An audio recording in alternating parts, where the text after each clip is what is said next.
of Fox Sports. Welcome to Coors Light Fox College Football.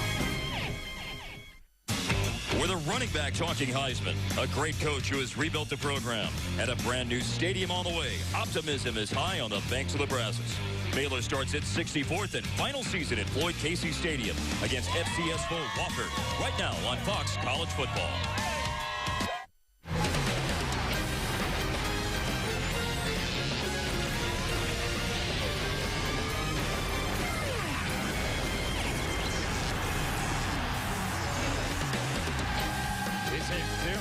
Night, but it is not dampening the enthusiasm of the Baylor Bear faithful. And one final freshman class gets to participate in that good old Baylor line at Floyd Casey Stadium in Waco, Texas, where we are tonight for Fox College Football.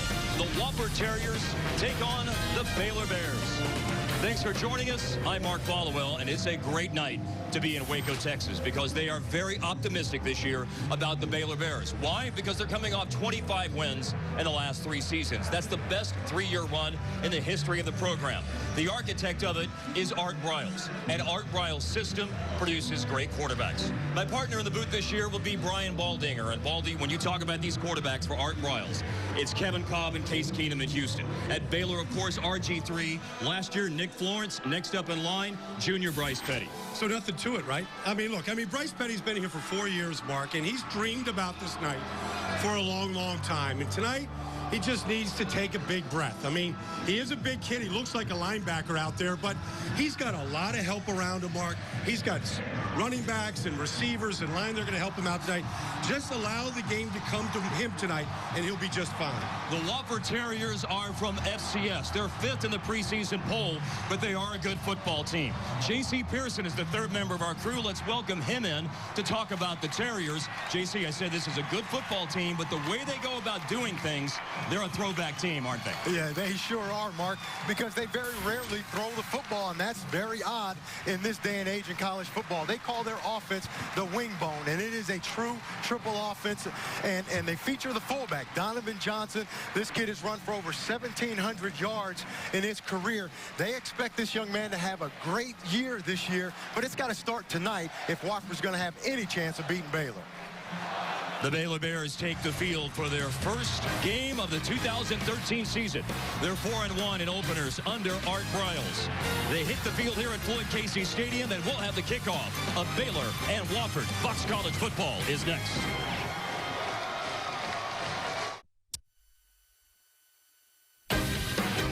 Fox College Football is brought to you by Frost Brewed Coors Light, the world's most refreshing beer.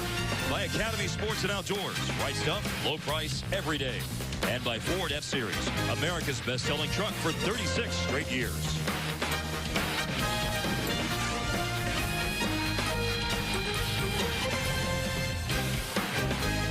The opener of the 2013 season at Floyd Casey Stadium in Waco. On this final day of August, it feels every bit like it. 101 degrees for the 3rd straight year. The opener in Waco will be in triple digits. Humidity nearly 30%. Mike Ayers, he said yesterday at the walkthrough when they arrived here in Waco, he got it started. He said there's nothing going on out here, but we're baking right now, so let's get going. Yeah. Art Briles choose to it. This is the 21st day in Waco this summer where the temperatures have soared into the triple digits. Casey Redfern for FCS Wofford will kick off, and Darius Jones is back deep to receive. He fields at the 1, has a seam, bursts through past the 25, and beyond the 30 before Josh Holt stops him on the kickoff. It's time for the Dr. Pepper starting offense for the Baylor Bears. Last year, they averaged 44.5 points a game. Their offensive line includes Spencer Drango, who made 13 starts as a redshirt freshman last year at left tackle. Lake Seastrunk at running back. The wide receivers include Tevin Reese, who comes back after catching nearly 1,000 yards worth of passes last year. And the quarterback from Midlothian, just southwest of Dallas, is Bryce Petty. He does have 11 games of experience, but he has not started. And he finds Tevin Reese. And Reese advancing up the sideline Runs for a first down after the catch. Just a skosh outside the 40-yard line before redshirt freshman Chris Armfield makes the stop.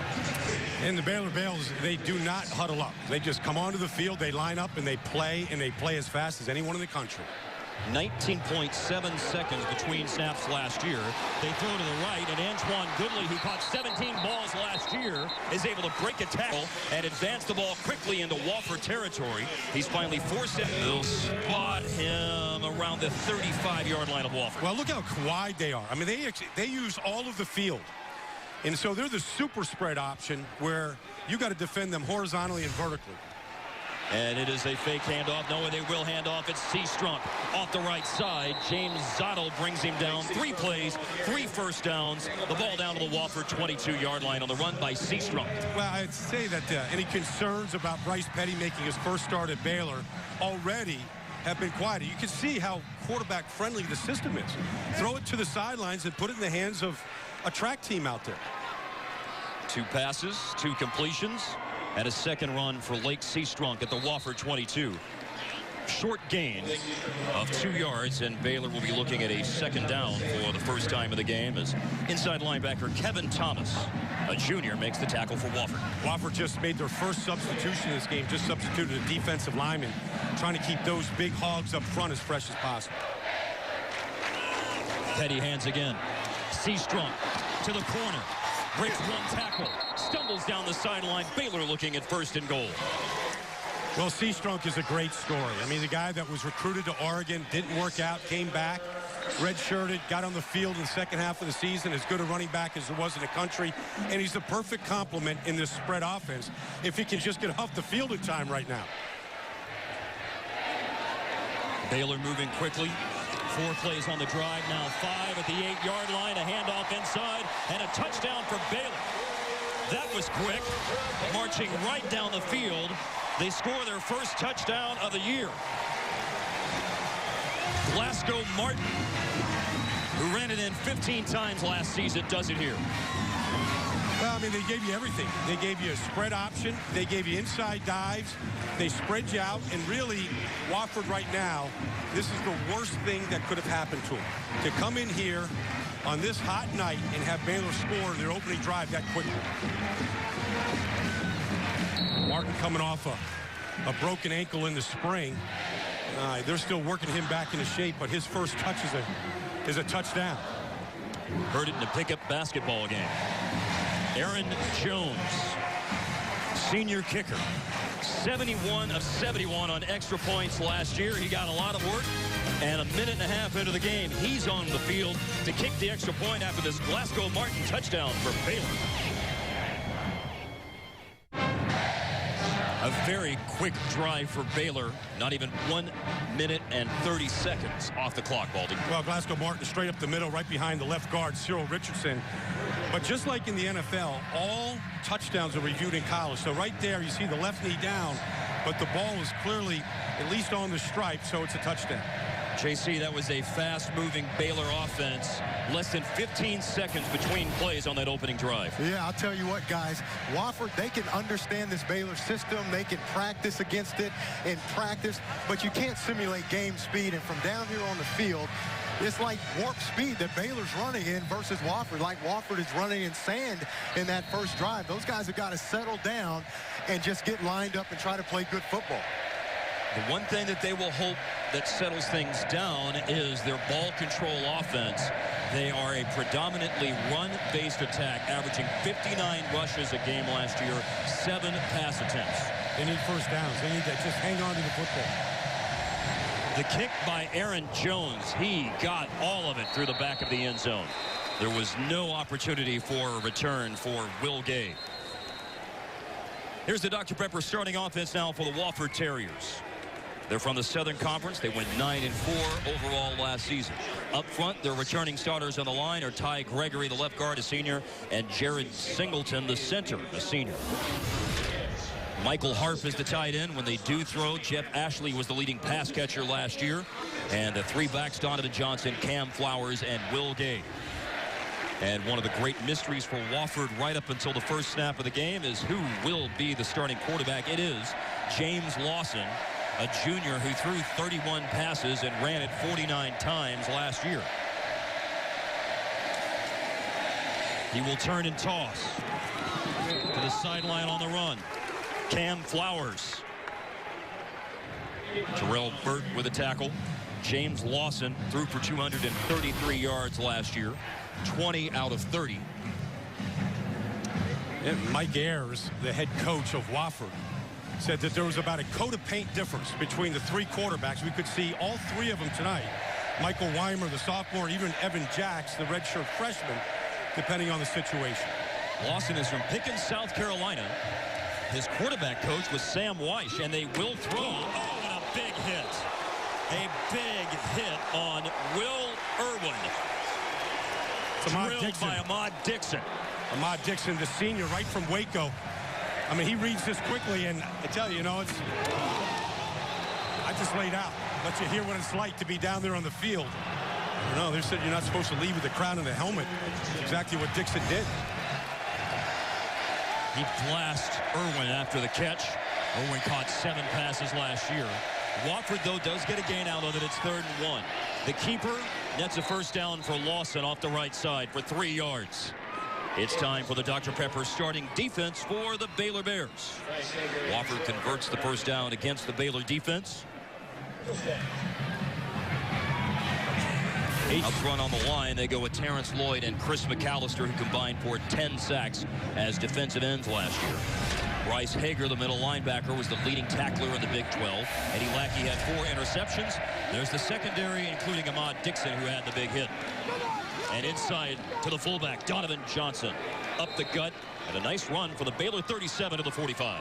Mark, Wofford is a triple option team. And the first option is the dive. And that's what Donovan Johnson does right here, right up the middle now. All right, that starts the triple option. All right, you give it the dive, his inside trap that time. This is a guy that took over for the leading rusher in the history of Wofford football, Eric Breitenstein, who ran for over 5,700 yards in the last 4 years. The fullback, Donovan Johnson, is the featured back in this triple option. Donovan Johnson ran for nearly 500 yards last year as he runs up the gut again and reaches midfield for a 7-yard gain. And Wofford's second first down. And 2 years ago, Brian, it was nearly 1,000 yards for Donovan Johnson, featuring in the backfield with Eric Breitenstein, 967. The history of football, the best running backs have all been between about 5'8" and 5'11". From Walter Payton to Emmitt Smith all the way to Barry Sanders. And that's what the running backs of Wofford are.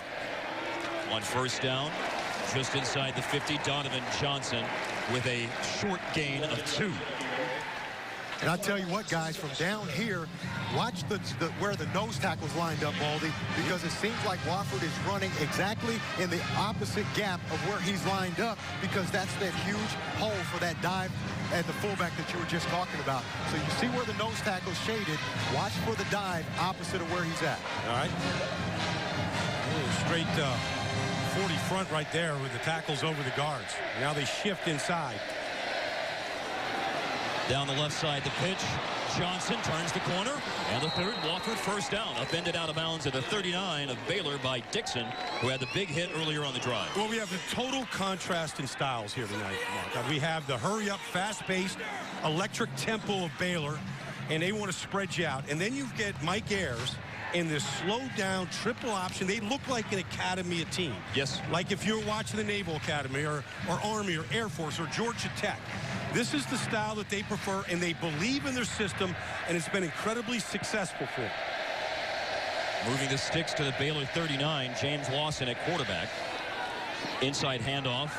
The second run on this drive for Cam Flowers to the Baylor 35. And, Brian, they've had a long time to perfect that system because Mike Ayers has been at Wofford for 26 years. His offensive coordinator, Wade Lang, who went to school there, has been his offensive coordinator for 24 seasons. And Mike said that, a long time ago, he went out to Air Force where one of his former players went there to become a coach. One of his coaches went out there, and they went out and they studied what Air Force was doing, and he liked it so much. He brought the system back here, and they've been to the playoffs a bunch, losing to North Dakota State last year to quarterfinals. 5th time in the last 6 years that Wofford went to the FCS playoffs. the first penalty tonight. Wofford last year, the 5th fewest penalty yards per game in FCS. Number 75 of the offense. 5-yard penalty remains. Second down. And Brian, 36 penalty yards a game last year, the 5th fewest for Wofford in FCS, although Mike Ayers told us this week that was 36 yards too many per game as Rick Lumiere makes the false start call. Well, it's Ty Gregory. He's the senior. I mean, okay, this is the guy that you're leaning on for leadership and play. He was first team All-Southern Conference last year. He hates pre-snap penalties. It keeps him off schedule. Second down, 12. Lawson in trouble out on the edge. Dixon again. Dixon has had a busy first drive defensively. Stops Lawson for a loss. Well, they don't have anybody that can block Ahmad Dixon. And that time what they did was they really took the pitch away from Lawson. So he was forced to eat it. Or in this case, keep it. And so that was why Dixon was able to come in and make that play, because he had no pitch option. Now that penalty and the negative play on there really puts Wofford at a disadvantage when they go 3rd and 12. Ahmad Dixon from right here in Waco at Midway High School. 3rd down and long. They will pitch. A block on the edge. But Will Gay comes up shy of the first down at the 34 of Baylor. They love to go forward on 4th down, though, so I'm sure that they'll keep the offense on the field. Well, here they come right at you, right into your living room right now. Here's the whole triple option. The final pitch on the outside to Gay. They took about 8 yards on that play, so now it sets up basically a 4th and 5, which is very manageable to their team. Watch them go to the wide side of the field here. And also watch if they don't like what they see for a quick kick. Yep. This is something that is definitely in their arsenal. Lawson keeping, nothing doing. Eddie Lackey stops him for a loss. They turn it over on downs at the Baylor 35-yard line. It was a drive that chewed up 6 minutes, but it ends with a turnover on downs at the Baylor 35. The Bears lead at home 7-0. Wofford turns it over on downs. Baylor leads 7-0. J.C. Pearson is down on the sideline. J.C. Hey, guys, watch where these safeties for Baylor are lining up. You guys mentioned Ahmad Dixon's name a couple of times. Had that big tackle for a loss on the quarterback. Those guys are playing about 8 yards deep so that they can help in the run. That's what they're talking about right now. The safeties have got to continue to show up to stop this Wofford run game. Well, Ahmad Dixon just moved to safety this year. He was the nickel back over the last 2 years. It's his 27th start for Baylor, so a lot of experience, and they really put him at safety this year, JC, because he's such a good hitter, as we've already seen. Started every game over the last 2 seasons. Was an honorable mention all Big 12 selection last year. Baylor and Wofford are playing, by the way, for the first time, although Baylor has played an FCS opponent at home for 12 straight years, winning them all. And throwing on first down the slant, down the middle of the field. A big gain for the tight end. Jared Monk rumbling down the field all the way to the Wofford 22. He's uncovered. The safeties are both back, and they just didn't think the ball would go to the first slot receiver, and they just picked him clean. That was a good read by Petty. Fake handoff. Reese on the left side stepped out of bounds after a short gain.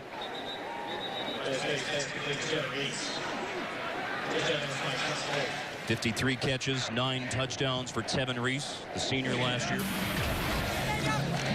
Those were the numbers for Bryce Petty last season, 7 out of 10. He's been waiting a long time for this night, and it's probably going pretty much like he dreamed, except for that. The batted down pass at the line of scrimmage by Travis Thomas, junior inside linebacker. First incompletion. Yeah, look, anytime you can get a zero-gain play, that's right in the passing lane. And that's what you should do to these teams that throw all these bubble screens, is you should try to anticipate those. It's like, you know, it's like a block in volleyball. Just get in the passing lane. Take that play away. And this will push Baylor back, a pre-snap penalty on what was to be their first 3rd down snap of the game. Looked like the right guard, Desmond Hilliard. Baylor averaged 7 penalties a game last season for nearly 59 yards. Prior to the snap, false start. Number 67 of the offense, 5-yard penalty remains. 3rd down. That is Desmond Hilliard. Well, it is Desmond Hilliard, you know, and so, I mean, look, he's just a little anxious. They had to do a real juggle act in the spring when Troy Baker went down. They had to move 3 positions to make up for the loss of a real valuable lineman. Baker was slated to be the starting right tackle. There is hope, though, that he may be back before the end of the month, perhaps as early as the 3rd game of the season against Louisiana Monroe. Petty on 3rd down. Petty for the end zone. Goodley with the catch. Baylor another touchdown of 27 yards. Well, Art Briles said that Goodley was the X factor in this receiving corps.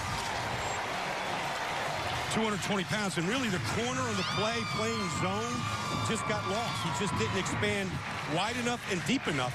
And Bryce Petty showed you a deep throw. I mean, we saw a streak down the middle of the field. We saw a deep corner. We're seeing every throw, and all Mike Ayers can do at this point is shake his head.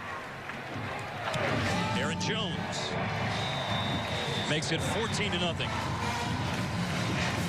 Antoine Goodley caught 2 touchdown passes last season. He has his first of 2013. Petty, the strike from 27 yards out. Bryce Petty's first touchdown pass of the season. Baylor up 14-0. Baylor has held the ball for 2 minutes and 5 seconds tonight to score their 2 touchdowns. They lead Wofford 14-0 with 7 minutes left of the first quarter. The sports and highlight show that you've been waiting for is here. Fox Sports Live is Jay Onright, Dan O'Toole are joined by Donovan McNabb, Gary Payton, Andy Roddick, and Carissa Thompson to bring you everything you need to know about the world of sports. Fox Sports Live airs nightly on Fox Sports 1. Let's take a look at the touchdown here, because here's Chris Armfield is the corner on this play. He's playing off in what we call cover 3. So his job is to be wider than the widest, deeper than the deepest. And really, Goodley just gets behind him, and he just loses them. But a lot of people lose these Baylor receivers because they just don't judge the speed and how fast they run. I mean, they recruit speed here. There's 4 Cadillacs at any time on the outside with this offense. And remember that you've got inexperience on the Wofford defense at corner more than any other position. Another deep kickoff by Aaron Jones through the end zone. Chris Armfield is a redshirt freshman, as we talk about that inexperience in the secondary. Hey, guys, just like Baldy was saying, I mean, you can simulate this in practice, but they have nobody on that Wofford team that can run like these Baylor wide receivers. So you may understand the system and what they're trying to do, but lining up and playing it against it's completely different. You may be in the right position mentally, but if the guy's just physically more talented than you are, you're going to get beaten, and that's exactly what happened on the touchdown. And, JC, it doesn't hurt that Bryce Petty has been spot on with the ball. I mean, he throws the ball. He throws a really good ball. It spins fast. He's got all the touch on it, whether he's got to put it on the line drive or float it like he did on the touchdown to Goodley. After the touchback at the 25. Bouncing off the right, Donovan Johnson, a short run. Wofford did move the sticks. They got in trouble with the penalty on the last drive, Brian. That's what short-circuited. Well, they have a schedule, and their schedule is let's get 3 to 4 yards every play.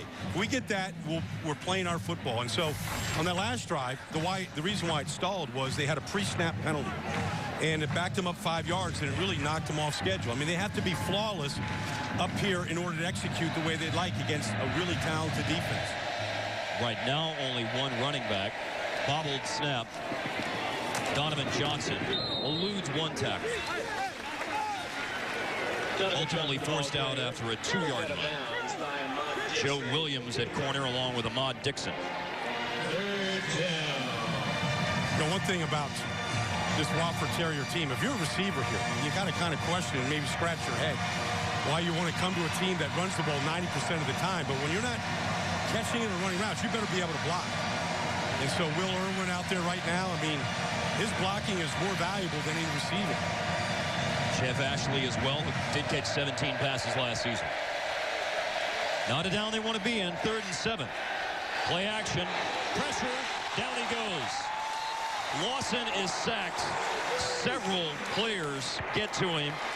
Sam Hall was the first. A little bit of help from Chris McAllister as well. Well, I thought they got good pressure initially from Blackshear up front. Hager came in addition. And so you're going to see really right now instant pressure. Now there's really no place to go. Blackshear was the first one there. He's trying to stay in the pocket. Baylor does a good job of just keeping him there. And once he takes his eyes off down the field, then it was just a matter of time. Sam Hall has moved from safety into that bare nickelback position. False start. Number 25 of the offense. 5-yard penalty remains. 4th down. Second penalty for the Terriers will back them up a little bit on the punt. Just in case people are wondering here, 14-0 with a little over 5 minutes to go in the first quarter. I mean, this team, Wofford, they don't get blown out. They went to South Carolina last year. It was 7-7 in the fourth quarter. They took Clemson 2 years ago in the opening game down at Clemson. Battled them tough for 4 quarters. That was a 35-27 loss. Levi Norwood racing up. Fair catch right at midfield. Just over 10 minutes in. And Baylor has scored twice. A short run by Martin, followed up with Antoine Goodley scoring the touchdown on the last drive. Baylor on top by 14. Monster waves, once thought impossible to surf, until an ingenious idea changed everything. Tow-in surfing. Courageous thinking is the Mazda way. The Mazda 3 with Skyactiv technology delivers 40 highway MPG and uncompromised performance. This Baylor averaged 44.5 points a game last season. Well on their way tonight with 14 in the first 10 minutes. Well, I mean, they're electric right now, and so they've done it a lot of different ways. Glasgow Martin got it started in the opening drive, right up the middle, right behind the All-American Cyril Richardson. And then this throw by Bryce Petty, long throw to the deep corner for Antoine Goodley for a touchdown. And so one of the highest scoring teams that you mentioned in the nation last year, one of the biggest yardage teams in the nation, almost 600 yards a game. I've seen this team run up over 100 plays in a game. I've seen them run over 700 yards in a game. I mean, really, the numbers just are a machine when this offense gets clicking, and they're clicking right now. Back-to-back seasons, 4th in the nation in scoring, 2nd in the nation in total yardage, 4th in the nation in passing yardage, and those numbers have happened for 2 consecutive seasons. From midfield, Seastrunk, tough running after the first hit, gained 6 before being driven backwards. Guys, I want to see what kind of adjustments this Wofford defense is going to make. Are they going to keep 2 safeties back? Because remember when we talked to Coach Ayers, he said they want to keep everything in front of them, line up, get set, and make the tackle. And right now, they're just not able to do that. They make the tackle here. E.J. Spiller. Make it Mike McCrimmon. McCrimmon has started every game at linebacker. He's also a long jump guy, a triple jumper on the track and field squad. Mike McCrimmon stops Lake Seastrunk. Well, one of the reasons why they stopped, they just had 1 safety back that time. And a bullet pass on 3rd down and 5 is short of the first down. Ciano on the coverage. Corey Coleman did catch it. Yeah, but Hart's going for it on 4th down. I mean, they're lined up. Glasgow Martin in the backfield, a more powerful runner inside. 4th down and 2. Martin hit at the line, fights forward easily for the first down. Glasgow Martin has a touchdown run tonight and converts on 4th and 2. Well, I mean, this is Art Briles' offense. I mean, he's very confident in what he's doing. Why wouldn't you? You're up 14-0. They haven't stopped you. Just keep it going. At the Wofford 38, Petty finds Tevin Reese to the 20. You know, this Bryce Petty is interesting. You know, he was originally recruited at Tennessee, but Philip Fulmer left, and Lane Kiffin came in, and he decided not to go there. Gray-shirted here. Hands the ball off on 1st down of the Wofford 20. Gray-shirted, red-shirted, backup for 2 years. You know, but he was going to Tennessee. Also going at that time was Taj Boyd, the senior at Clemson right now. They were both going there and backed out once Philip Fulmer decided not to stay at Tennessee.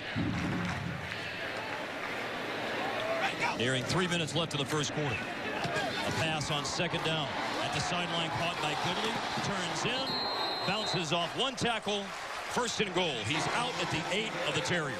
Hey, just watching Bryce Petty throw the football. He lost the competition to Nick Florence last year. And when you watch him throw the ball, his arm is as strong as anybody you're going to see now. That ball gets to the outside in a hurry, and it spins. Handoff. Seastrunk. He's in. Touchdown.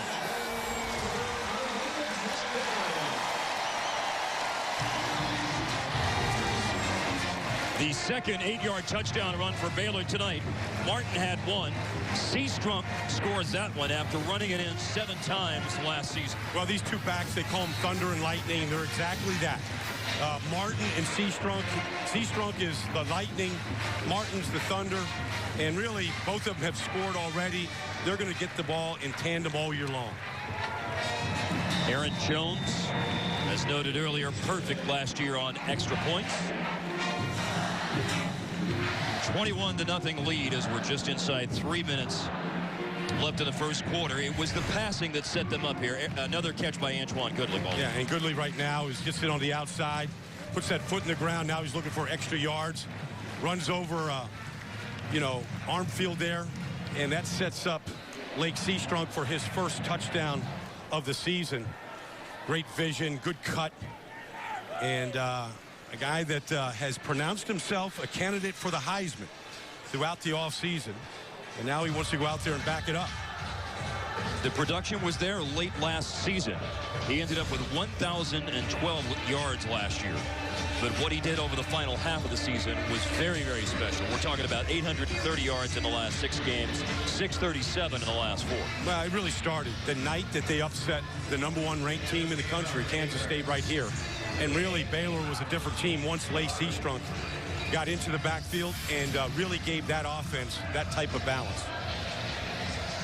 And then, of course, they finished it off in the Holiday Bowl in San Diego against UCLA, and they ran them right out of the gym that night, winning 35-10 at the half before they just put them away. 49-26 was the final, capping the 8-5 season.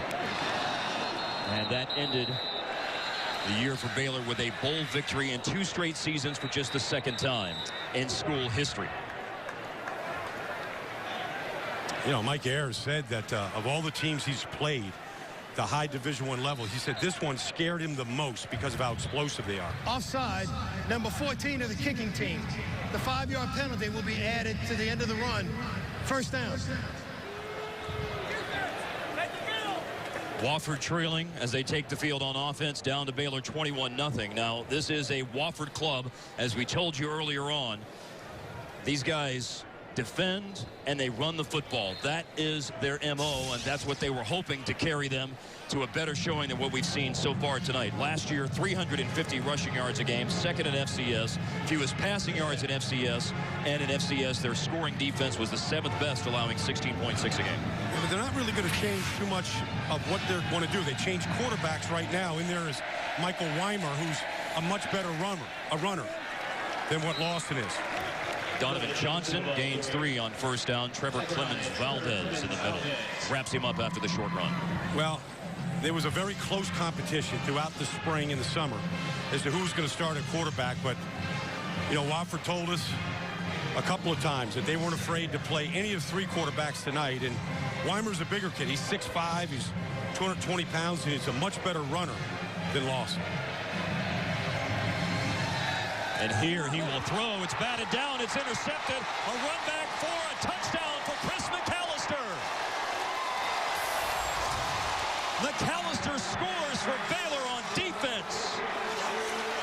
Well, the senior from Converse, Texas, got right in the passing lane. I talked about it before from when Wofford was defending Baylor. Get into that passing lane and take away the flat route. He was right in the middle, and then the athletic ability of McAllister to be able to not just block it, but then also catch it and then finish the play. I mean, that's a dream for a senior defensive end. And the biggest difference Art Briles said about this Baylor team this year is he's got a defense this year that he hasn't had in the past. It's a defense that's kept Wofford off the board. It's a defense that provides points with Chris McAllister's batted into the air pass and then intercepts it to return it for a touchdown. Down at the bottom right there, and just a good finish. But really, once he got the ball batted up in the air, it was just a matter of nobody else was around him. And really, the first pass of Michael Weimer's season is a pick 6 by a defensive end. Yeah. And McAllister, 25 yards on the return. A great job, too, Baldy, of eyes by him. If you can't get to the quarterback as a defensive lineman, what are you taught? Get your hands up in the passing lane. Does a great job that time of seeing the ball thrown and getting his hands up in the passing lane and catches his own deflection. So just great awareness on that play. And I think, JC, that they passed and they put Weimer in the game because they're down 21-0. I mean, they had to get out of their game plan. Normally 2nd and 5. This is a team that just wants to continue to run it. And I think right there, Mike Ayers would wish that they'd run the ball on that 2nd down. McAllister picking up this year where he left off last season. Remember, he had a great game, was the defensive MVP of the Holiday Bowl win against UCLA. 4 touchbacks on the kickoffs tonight for Aaron Jones. The story coming in was Baylor's offense, but let's look at what their defense has done. Well, they've been all over the field. The hits, Ahmad Dixon on that one. And then the pitch outside here, they got nothing. Lawson's just stuffed. And this throw, attempted throw by Lawson as a sack, and then the pick 6 by McAllister, the senior. The happiest guy in the stadium is the defensive coordinator, Phil Bennett, for Baylor, the former head football coach at SMU. He was the defensive coordinator at Pitt most recently before joining Art Briles' staff. He's got a long resume. Long resumes to stops. The run for Michael Weimer to continue on his resume, Baldy. Texas A&M, LSU, TCU, Kansas State, Purdue, and Iowa State. He's been a defensive coordinator at all of those schools. Oh, he knows the Big 12 really well. He's been up and down. But, look, he said one of the reasons, when he came here a couple years ago, and they were playing guys before they were ready because they had to. But guys like Ahmad Dixon right now and Bryce Hager, Joe Williams, these guys now have a lot of experience, 3 years of experience in his system. They need 4 on 2nd down.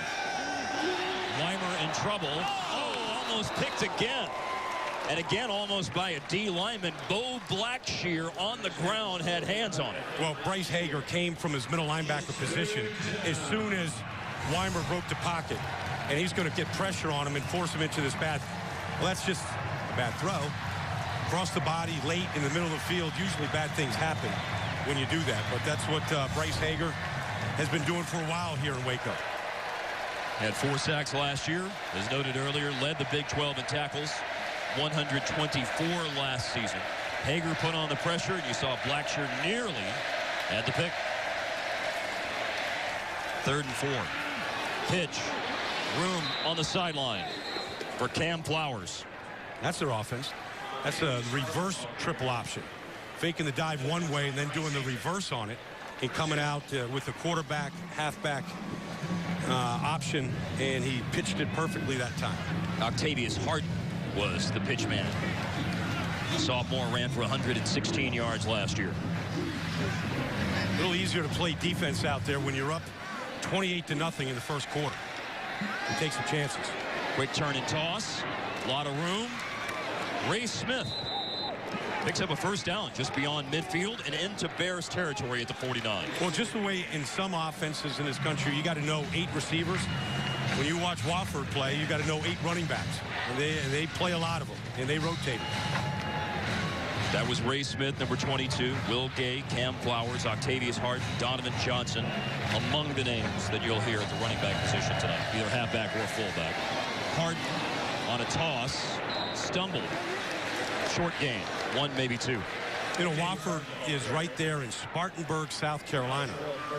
And this is the only flight that they're going to take all year. Everybody else is in their region there in that Southern Conference. Right.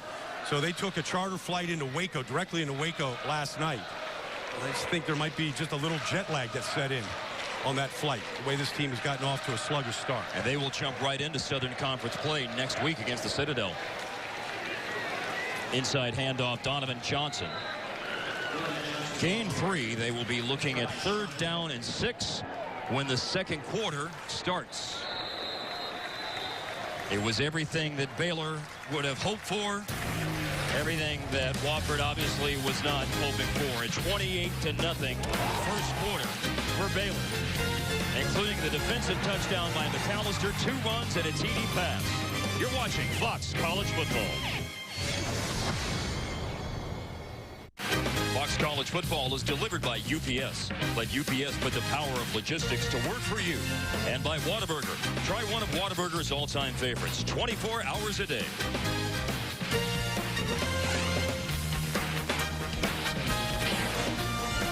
A 28-0 first quarter for Baylor.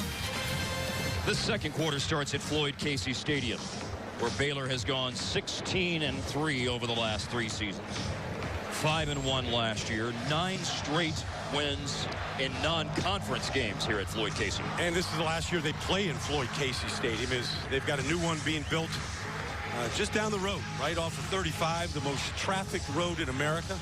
They're excited about their new building. And it's that man, Art Briles, who has just completely energized this entire program. And they owe him all of the congratulations. This is 3rd and 6. It's a pitch to Ray Smith, and Smith has the first down inside the Baylor 40 to the 38. Our Coors Light game summary. 28-0. Baylor leads.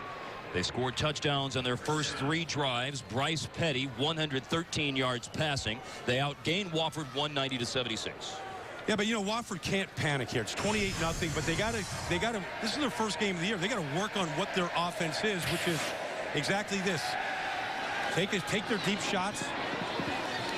And you had the receiver go out of bounds, and the pass flowed out of bounds as well. Octavius Harden was the intended receiver, and Eddie Lackey, and linebacker, was back in coverage. Look, there's not many times under the 26 years that Mike Ayers has been here where they've been down 28-0 to start the second quarter. I mean, it's new territory for them. So they're not a team that likes to throw it on first down, but you want to get back in the game, so you're going to try and take your shots when you can.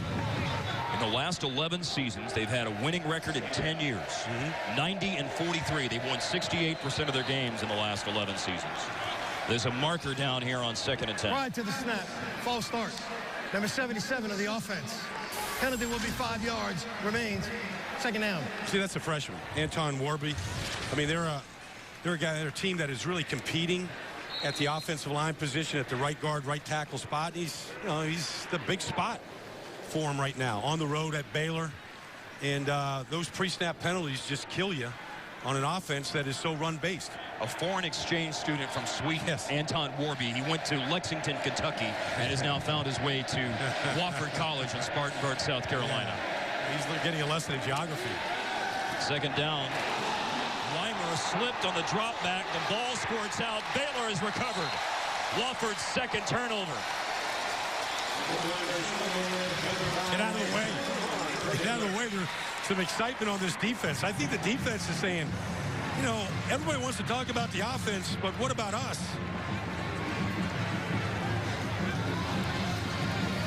Jamal Palmer, the backup defensive end, if there's such a thing as a backup player right now on this Baylor team, he's the one that beats the freshman from Sweden. They're hungry for that football. Yes, they are. Hager's fighting for it. 2nd takeaway for this Baylor defense tonight. Palmer, the sophomore out of McKinney, Texas, just north of Dallas. And they're going to rotate those guys and keep them as fresh as possible and get them as much experience as possible. 2 takeaways today. Last season, over the entire course, it was +2 in takeaways for Baylor. Petty on first down of the Wofford 48. As he goes down, it is an incomplete pass. He was able to get some sort of pass attempt. It was a forward motion. I don't know if it was a pass attempt, but it was a forward motion.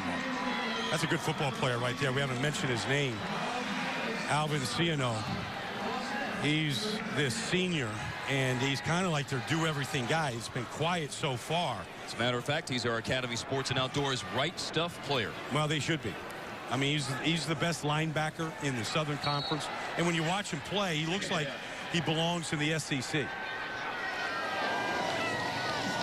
On 2nd down, Levi Norwood, the catch from Bryce Petty. Norwood was hit at the 40, fighting for first down yardage. He's right around the mark. That is a Wofford trait, though, getting 6-7 helmets to the ball. I mean, you know, effort is a non-negotiable asset to playing defense on this team. 3rd and 1, Seastrunk inside. Got away from Ciano into the secondary. to the Wofford 27-yard line. Saquon Stanley, the tackle. He's powerful, Mark. He really is. He's a powerful player and a confident player. Got a lot of bounce in his step. You know, right down the road from Temple, Texas, playing in front of really a home crowd. Has run for 53 yards tonight. Ball's out on this drop back for Petty on first down. And Wofford has recovered. And there's Ciano. Ciano at the bottom coming up with the ball. We just talked about him. And there he is. Tarek Odom knocked it out, but Alvin Ciano had one fumble recovery last year, and he has one here in the opener. Yeah, there's Odom. Odom's a defensive end on this play right now, and he's just going to turn the corner. He actually beat Cyril Richardson, the left guard, on the play. Just swatted it out. Yeah, just poked it. And that's what you should do. You should get excited about that kind of a play. I like Odom, though. I mean, he's only 5'10", but he plays with great leverage. He gets underneath. That time he got underneath Richardson, beat him across his face. Ciano recovered the fumble. Donovan Johnson runs for 4 yards on first down. And more on Ciano, who had the fumble recovery. This is a player who is on the watch list for the Buck Buchanan Award. That's the Defensive Player of the Year in FCS. And Alvin Ciano is all over the preseason picks for various awards in the Southern Conference and again nationally for the Buck Buchanan Award. Well, they said he was, you know, just a rare recruit. They fell in love with their mother and father, both professionals, and you know, you got to be a student first at Wofford, athlete second, and he had those terrific board scores that they're looking for. 2nd and 6. Kiefer. Weimer, first down to the 46 of the Terriers. Hey, guys, I'll tell you what, it's amazing what one turnover would do for Wofford. I mean, prior to that last drive, they were all sitting over here down and dejected. They get that one turnover. Now everyone's fired up. They're hyped up. They're saying, we knew we could stop them. Let's go out and let's play our game. Amazing what one turnover can do for a team. It's a momentum builder, JC, no doubt about it. They forced 23 turnovers last year in 13 games. A big hit by Ahmad Dixon at the end of that 1-yard run for Flowers, Cam Flowers. We seem to mention Ahmad Dixon a lot. He is an unbelievable player. First of all, he's an incredible specimen. But then he loves to play the game. And he's a senior. You know, he wants to go out. It felt like they were slighted in the preseason polls where they got 2 first-place votes in the Big 12 this year. And so they got a chip on their shoulder. They think they got a lot to prove here. Loves to play, loves to talk about the game. We had a nice chat with him Big 12 Media Day. Will Gay on the run. He was strung out to the sideline, but he cut it upfield. And this is a first down for Wofford. They moved the sticks inside the Baylor 45 to the 42. He's tapping his helmet to take him out of the game to keep him fresh, but this is a patient run. He gets a lot of interference out there. You get the left tackle, Tony Goodwin, leading the way, you know, along with Cam Flowers. And he put that left foot in the ground, and then he found a running lane going towards the goal line, exactly what you should do. 8 first downs for Wofford. Their leading rusher is Donovan Johnson with 28 yards. Weimer will toss. Will Irwin on an end-around drop for a loss. Bryce Hager, a loss of a yard. Well, Terrence Lloyd is the defensive end opposite of McAllister. He stayed home. And so he wasn't fooled. That's what he's saying. Now you're not going to fool me. Here he is in a stand-up position. He's going to be upfield, and he's going to stay home on the play. All right? A lot of guys up 28-0 will go chase and try to make the play, and then that's why you want to run the reverse. But he stayed home. He closed the back door. Good play. Inside to Donovan Johnson on officially 2nd and 12. And Johnson finds no running room, bringing up 3rd and long. There was Terrence Lloyd again gumming up the works in the middle of the line. Well, Lloyd was there along with Bo Blackshear. And really, they're excited about the depth that they have on the defensive line. We saw McAllister scored. We've talked about Lloyd. I haven't mentioned the 6'9" Oak Man, the oak tree that's out there now. Transfer from Penn State. Yeah. He's a specimen. I mean, he's 6'9" out there. He got a tall tree at right end. He's the guy when you're on the road, Baldy, that you want coming off the bus first for intimidation factor. No question. Wofford has called a timeout here. They're facing 3rd down and 11 with 10:22 left in the first half. Baylor in front, 28-0. Coors Light says don't get flagged for breaking the law. It's a cold, hard fact. 21 means 21. So keep yourself and your friends in the game. Wofford looking at 3rd down and 11. 28-0 Baylor. 10:22 left in the second quarter. Last season, Baylor opponents converted 111 times on 3rd down, the most conversions in the country. But this is a long 3rd and 11. It's a fumbled pitch that's recovered by Baylor. It looked like it was a forward pass to me. It looked like the ball was going forward. It looked like the pitch relationship with the quarterback was way off. As it stands right now, Bryce Hager is credited with a fumble recovery. It's a fumble if it's behind, if it's going backwards. But watch this. Ball went way forward when he got hit. By definition, that should be a forward pass. And it's off the backside unless it's of a Will fumble. Gay. Unless they rule it a fumble, which is a possibility.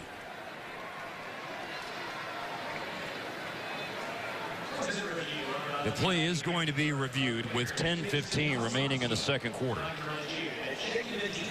The ruling on the field is a fumble by Wofford, recovered by Baylor's Bryce Hager. No, it's not a fumble because he's pitching it forward. But I don't know. I mean, it's just nothing more than a shovel pass, really. The ball's the hand's going forward, the ball's going forward. You know, I mean, that's just like an incomplete, shovel pass would be an incomplete pass. Should be an incomplete pass. Which would mean 4th down back where the spot was. The initial spot. So it should be a good review and it should be overturned. Rather than Wofford committing their 3rd turnover, it will be 4th down and 11. After further review, the ruling is the play is an incomplete pass. The ball will be placed back at the 43-yard line. It'll be 4th down and 11. The clock will start on the snap. Please reset the game clock to 10:19, 10:19. Well, that's the right call. They got it right. And I don't think Art Briles is going to argue the point too much. Phil Bennett might, because that's what he does. And it means it's only 2 turnovers so far tonight rather than 3. Yeah, well, he'll talk to his group that they did the right thing. And right now he's going to tell he's got his defense out there. Watch the fake. Be careful. This is Red Fern. He does it all for him.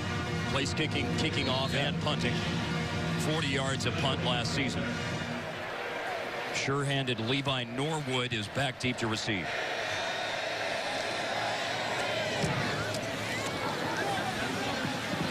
Red Fern angles it for the corner. Out at the 12 is the spot. 31 yards on the punt. Wofford nearly had a 3rd turnover. It was reviewed and overturned. They punt to Baylor. The Bears lead 28-0 at home.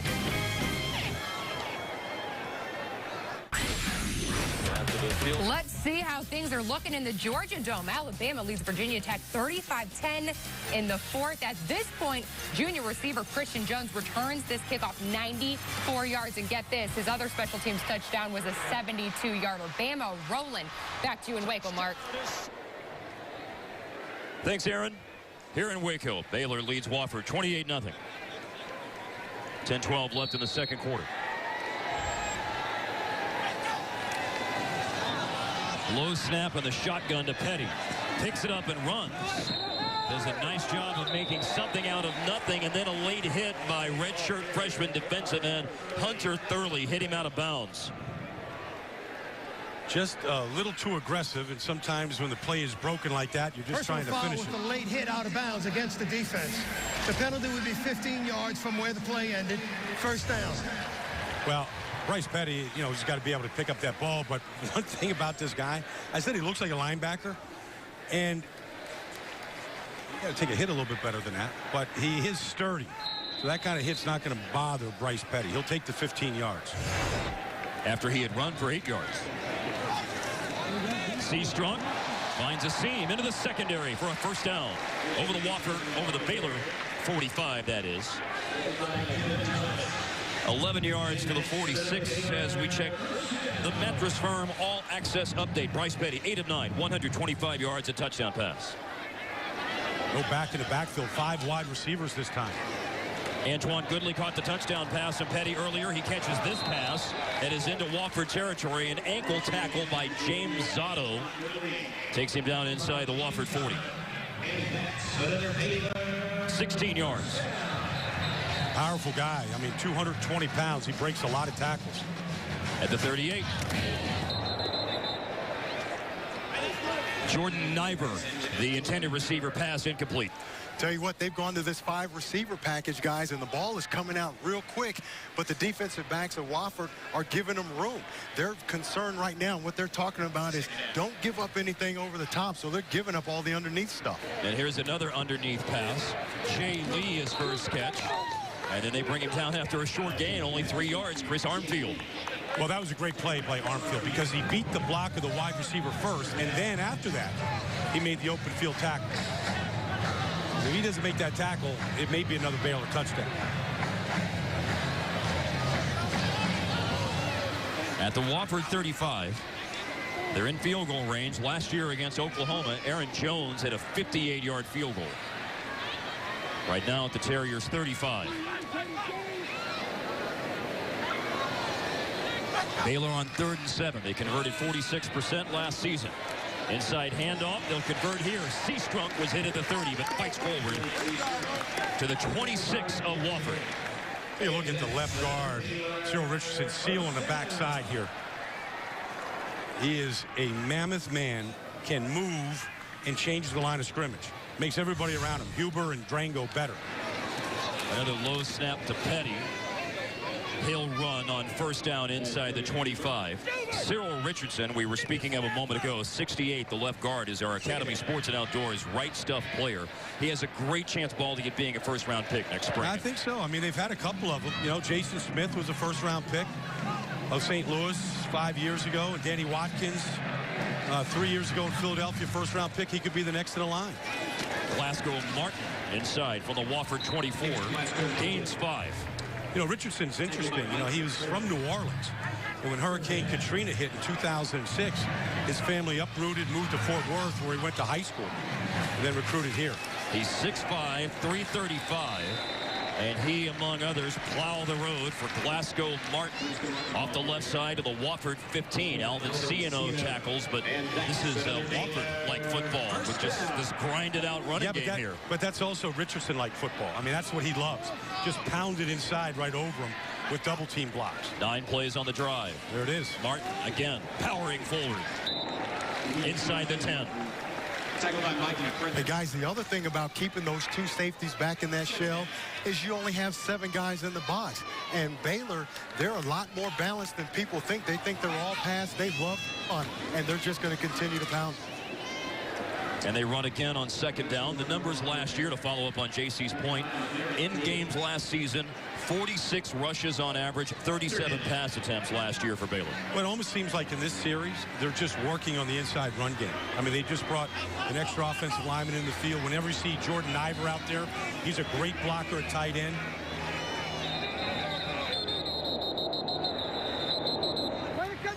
Third down and 3, Wofford. Called by the defense. This is their second time out of the half. 6:48 remaining second quarter. Wofford has 1 timeout remaining. Baylor leads at 28-0. When we return, we'll take you to our Fox College football studio for a look at what's coming up at halftime. Action in the Big 12. Tony Banks will join me at the half. Back to you guys in Waco. Thanks, Aaron. 4 minutes and 12 seconds for Baylor's first 3 scoring drives tonight. They also had a defensive score. Yeah. This drive is at 3 minutes and 24 seconds and 11 plays under their belt. Third down 3. The inside handoff, and Wofford stuffs it. And it looks like Art Briles is going to kick the field goal, as he should. Some sportsmanship here. No gain for Glasgow Martin on 3rd and 3. No, I mean, that's a tough guy to stop in the middle. I mean, he ran the first time he touched the ball right up the middle, similar part of the field for a touchdown. His first carry of the season. So Art Briles not happy with the way that drive ended, but Aaron Jones gets a chance for a field goal right now. Last year made 16, missed 11. For 25 yards out of the hold of Brody Trahan. The kick is good. With 6:04 remaining in the second quarter. Your new score is Baylor 31, Wofford nothing. A 13-play drive ends with a 25-yard field goal for Aaron Jones.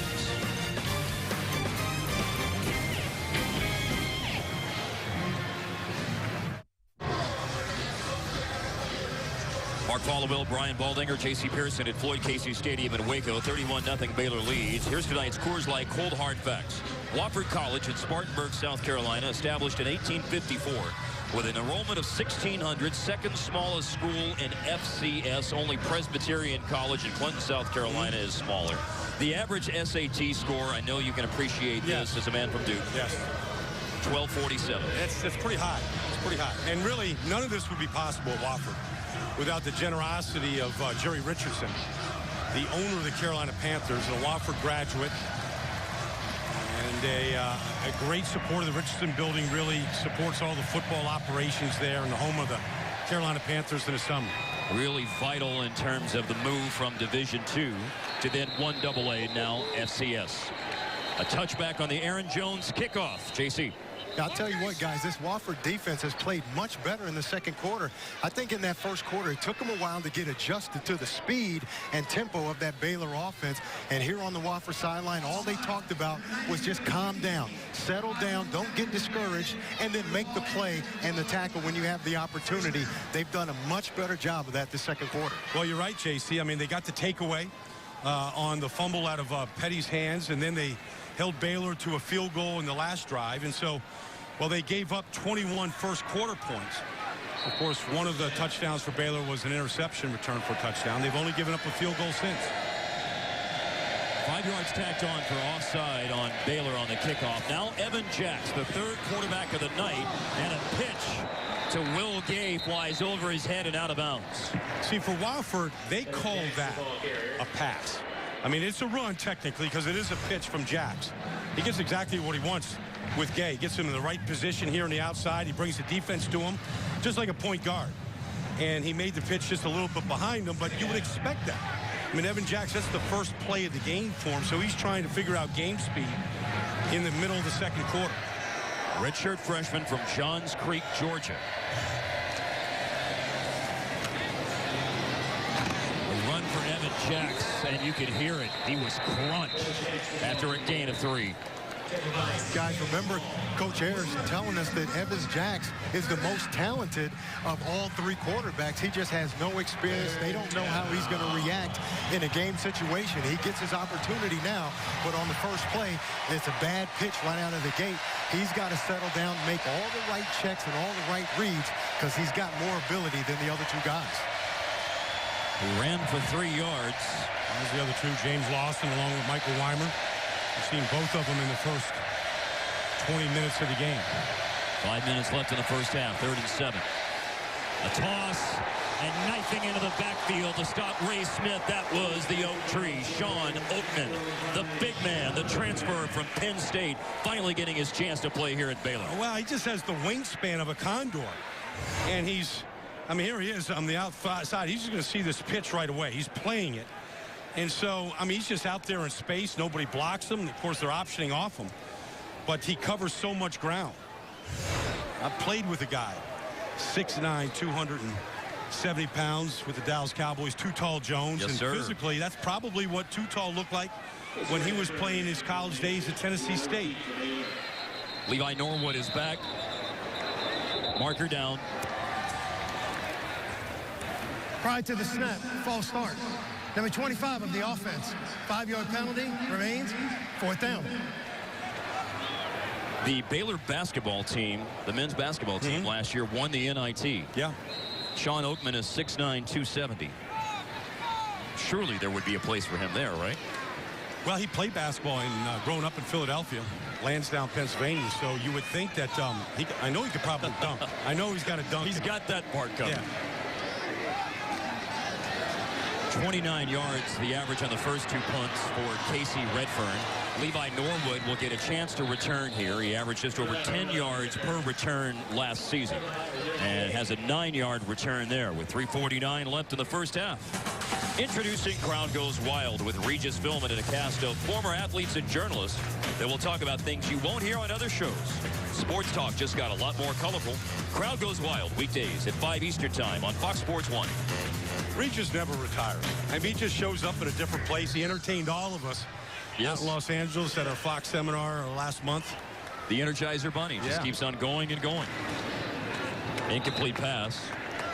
Goodley, the intended receiver. Bryce Petty missed him out on the right sideline at 1st and 10 from Baylor's 41. That's probably the only bad pass that Bryce Petty has thrown tonight. Bounced that one up off the turf and just kind of rushed it. 10 for 13. 11 for 14. Goodley. They do link up this time, and Goodley bounced off 2 defenders and rumbles out of bounds for a first down in Wofford territory. He absorbed the hit of Josh Grimes and Sequan Stanley and kept on moving. You know, this receiving corps of Baylor, I mean, they lost Terrence Williams in the 2nd round to the Dallas Cowboys last year. They had Kendall Wright. Kendall Wright, drafted by Tennessee in the 1st round the year before. I mean, they just keep turning him out. Here they are in stack formations on the outside. And Petty at the Wofford 45 with a lot of time. Nearly intercepted back at the 20. It hit James Zotto right in the hands, but just couldn't pull it in. Wow, he was the best defensive back in the Southern Conference 2 years ago, and Petty tried to throw it through him, and those gloves just weren't sticky enough.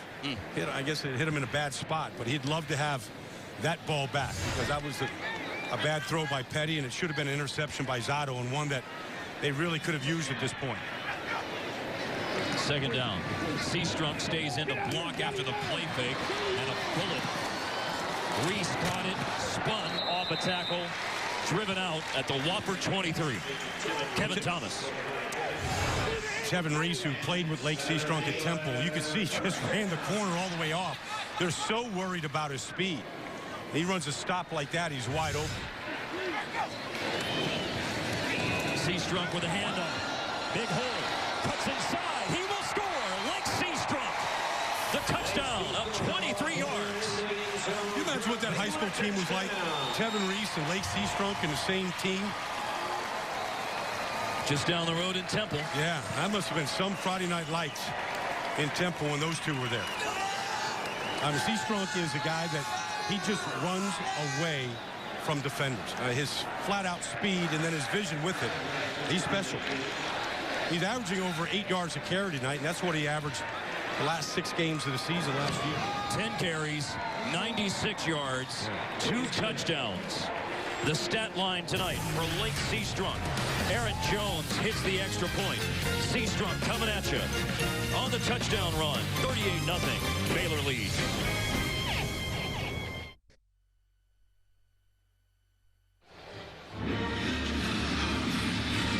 In 10 of 13 games last season, Baylor scored 40 or more. Everybody gets a hug from Seastrunk when he scores. They have 38 tonight after Seastrunk's 2nd touchdown run a moment ago. Yeah, Mark, anybody's wondering at home what Baylor is capable of scoring. I mean, they scored 63 against West Virginia last year in a loss. Yeah. Remember that 70-63 game when Geno Smith, threw something like 9 touchdown passes in that game. I mean, this is, I don't know that he needs to stay loose, by riding that bike. Maybe he's getting some salts in him right now, some water in him, keep himself hydrated. Again, 10 times last year, they scored 40 or more, and they're knocking on the door right now of that with 2:52 left in the first half of 38-0. Well, let's take a look at Lake Seastrunk because he's been everything advertised. There's the speed to bounce outside, beat the pursuit. Here he is right up the middle, for his first touchdown of the night. And then here's this play, cutting it off backside. You can see just his ability to cut in traffic. And then this finish here for the touchdown, 2nd of the evening. 9.6 yards a carry, 2 touchdowns. Evan Jackson is still the quarterback. He gives to Donovan Johnson for a 4-yard gain to the 29. Seastrunk gives, I think, this offense of Baylor just a real swagger. I mean, his confidence and what he can do. I mean, to go out there and say, I want, RG3, God bless him, he won the Heisman. I want to win the Heisman too. And even Art Briles said about Bryce Petty, I think he could break all the passing records here at Baylor. I mean, they put it on their players to go out there and high expectations. 2nd and 7. Inside again to Donovan Johnson. He gains about 4 to the 32. The quote at Big 12 Media Day was, I think a reasonable expectation for Bryce is to break every Baylor record there is offensively. That's what I want him to do, and that's what he plans to do. And I asked him about it this week, and he said, well, I would say that about any player. I wouldn't put them out on the field if I didn't have the confidence in them to go out and perform at a very high level. And they play with that confidence. The type of confidence that Art instills with them, that's how they play. 3rd and 3. No room for Evan Jacks. There's Sean Oakman, yeah. He's not fooled by any of this triple option. Long arm of Sean Oakman wrapped around Evan Jackson, wrestled him down. I think this kid's got a great future. I really do. I mean, he's going to fill out even more. He's going to get more muscle, more weight. But he's got great athletic ability. And that type of size, of wingspan,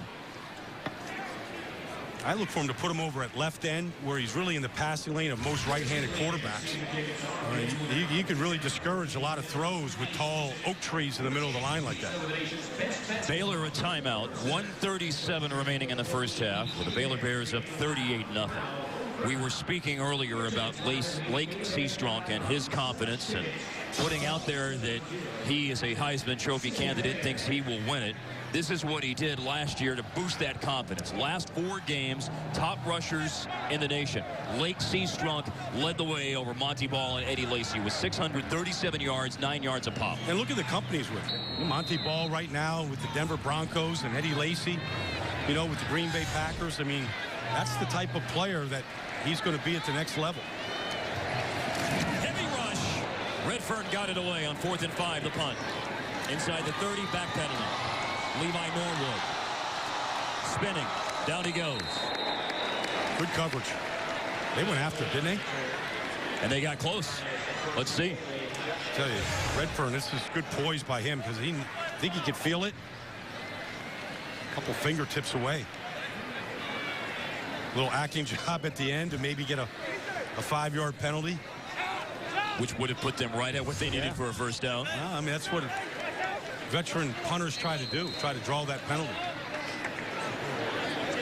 And Redfern has been punting the entire time. He moved into more of a place-kicking role last year, but he started punting immediately as a freshman. Redfern, the senior, who punts and kicks. Bryce Petty whips it to the sideline. Darius Jones, we've seen him in the kick return game, and now he catches a pass for 4. I'll tell you, when you watch Bryce Petty throw that ball to the sidelines, it is a dart. I mean, it gets there in a hurry. Officially 5 to Darius Jones. Here's another one. Look at that. That's pretty. That's a nice clinic. spiral, but then fumbled away. James Zotto recovers. Yep. After a catch was made by Jay Lee along the sideline. Remember, Zotto had dropped a potential interception in the last series, but here he gets the recovery. Jay Lee gets the ball stripped out of his hands. This is a nice play by Bernard Williams, putting his helmet right on the ball. Sure did. And look when you get to the ball, there's CNO there. When you get to the ball, good things happen. Josh Holt's there, and here comes Zotto from the free safety position.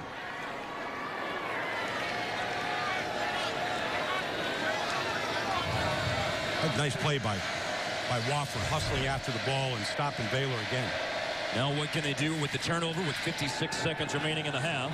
Hager, pressure, Jacks throws. Part of the Baylor 40. Down goes Jeff Ashley. The ball came out, but they rule it down. Jeff Ashley did catch it. Joe Williams almost forced a fumble. That was the best throw of the night by any quarterback for Wofford. And you could see the talent of Evan Jackson, why they're excited about his potential. They would like to get this reviewed to see if that ball did come out. It's at the 36. They've seen the replay here, and they don't like it in Waco. Yep. Nobody likes it. Good protection. Scrambling, Evan Jacks. Out of bounds to stop the clock. Right at the first down marker, maybe just a little bit shy. Here's the prior play. Yeah, here it is. There's Joe Williams. That ball's out. Yeah. That's a clear fumble by Joe Williams. That's a great job of stripping. maybe he never had possession, and that's what they saw. But the ball clearly came out.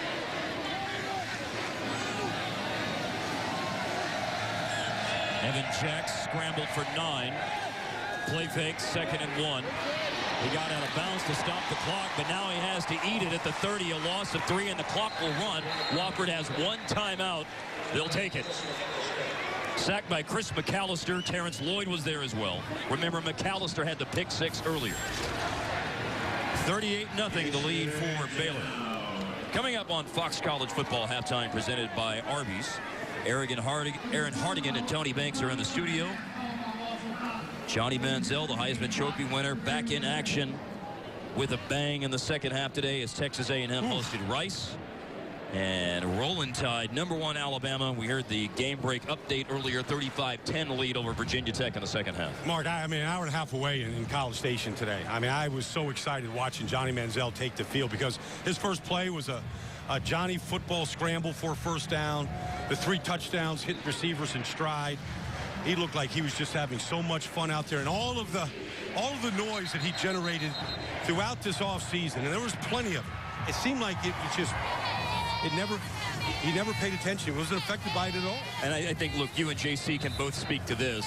Anytime there's a lot of noise around you as a competitor, your sanctuary is the football field, the basketball court, the baseball diamond, whatever the case is. Yeah, and that's what the case is. Yeah, you know, Baldy, I agree with you. Manziel's a great talent, but he's got to learn to control his emotions. He got a couple of penalties there, one for taunting, or both of them actually, I think, were for taunting, and you can't have those. Those are going to come back to hurt you in big games. He's got to really control himself.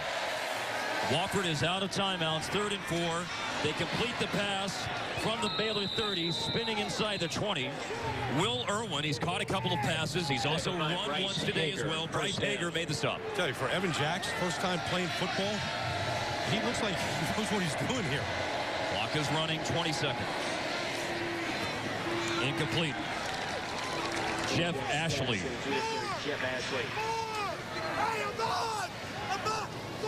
16 seconds remaining in the first half. The prior play, when Joe Williams drifted out, the ball went out of bounds. He didn't have possession of it. Which is why it wasn't reviewed. And that's why we saw that on the replay. Good job by Tom Yohe and his cameraman here tonight. On top of it, as we would expect, of course. At the 19. Second and 10. In trouble. They're out of timeouts. At the 24-yard line, they get buried. And that's a mistake by Evan Jacks, because I don't know that he can get, or maybe he can get one play off and he can't get, no. Couldn't get everybody back. This will be the end of the half. It'll be a 10-second runoff. 10-second runoff now. Yep. That was a mistake by Jacks, not throwing that ball away under pressure. This is an offensive penalty. False start, number 82 of the offense. The foul also requires a 10-second subtraction from the game clock. It is halftime. Wofford had a drive at the end of the half, but it ends on a disappointing note. Baylor's quick strike offense was the story of the opening quarter. They also added a defensive touchdown. A late Seastrunk touchdown and a field goal were tacked on in the second quarter. 28 points in the first quarter for Baylor, 10 in the second. Halftime in Waco. The score, Baylor 38, Wofford nothing. When we return, Aaron Hardigan and Tony Banks are in our studio for Fox College Football Halftime, presented by Arby's.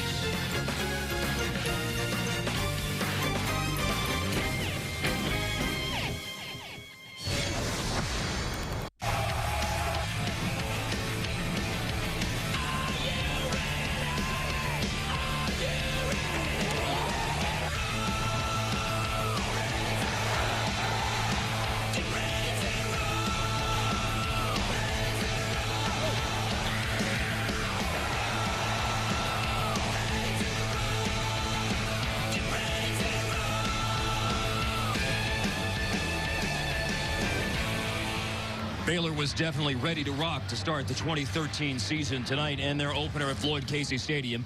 They lead Wofford 38-0. It's Fox College Football with Brian Baldinger. I'm Mark Followill. We'll check in with J.C. Pearson in a moment. But, Brian, let's talk about that first half. It was all Baylor wanted. Well, I mean, I'd say all phases are clicking, but they haven't punted yet. So they haven't had a chance to do that. But, yeah, I mean, they came out and they struck fast. Bryce Petty was on, and we wanted to see what he was going to be like in his first start at quarterback here for Baylor, and he was everything as advertised. I mean, he's decisive. He throws darts to the outside, turning them. They stretch the field vertically. They stretch it horizontally. And they got playmakers everywhere. And so Bryce Petty right now got the keys to this very expensive sports car, and I thought he played very well in that first half. And then at Lake Seastrunk at tailback right now, a guy that said that he wanted to win the Heisman. He had a pretty good first half, averaging almost 10 yards a carry. And so for Lake Seastrunk, 2 touchdown runs in that first half. Really a finishing runner. Finishes his runs very, very well. I mean, that's what it's all about. You see the first half highlights. Now our Mitsubishi halftime stats. Well, I mean, you look at Baylor. I mean, it's over 350 yards of offense. You could see almost 9 yards of play right now. I think they'd like to have those 2 takeaways back for the offense to see what they can do. And so right now, I mean, the stats all in favor of Baylor.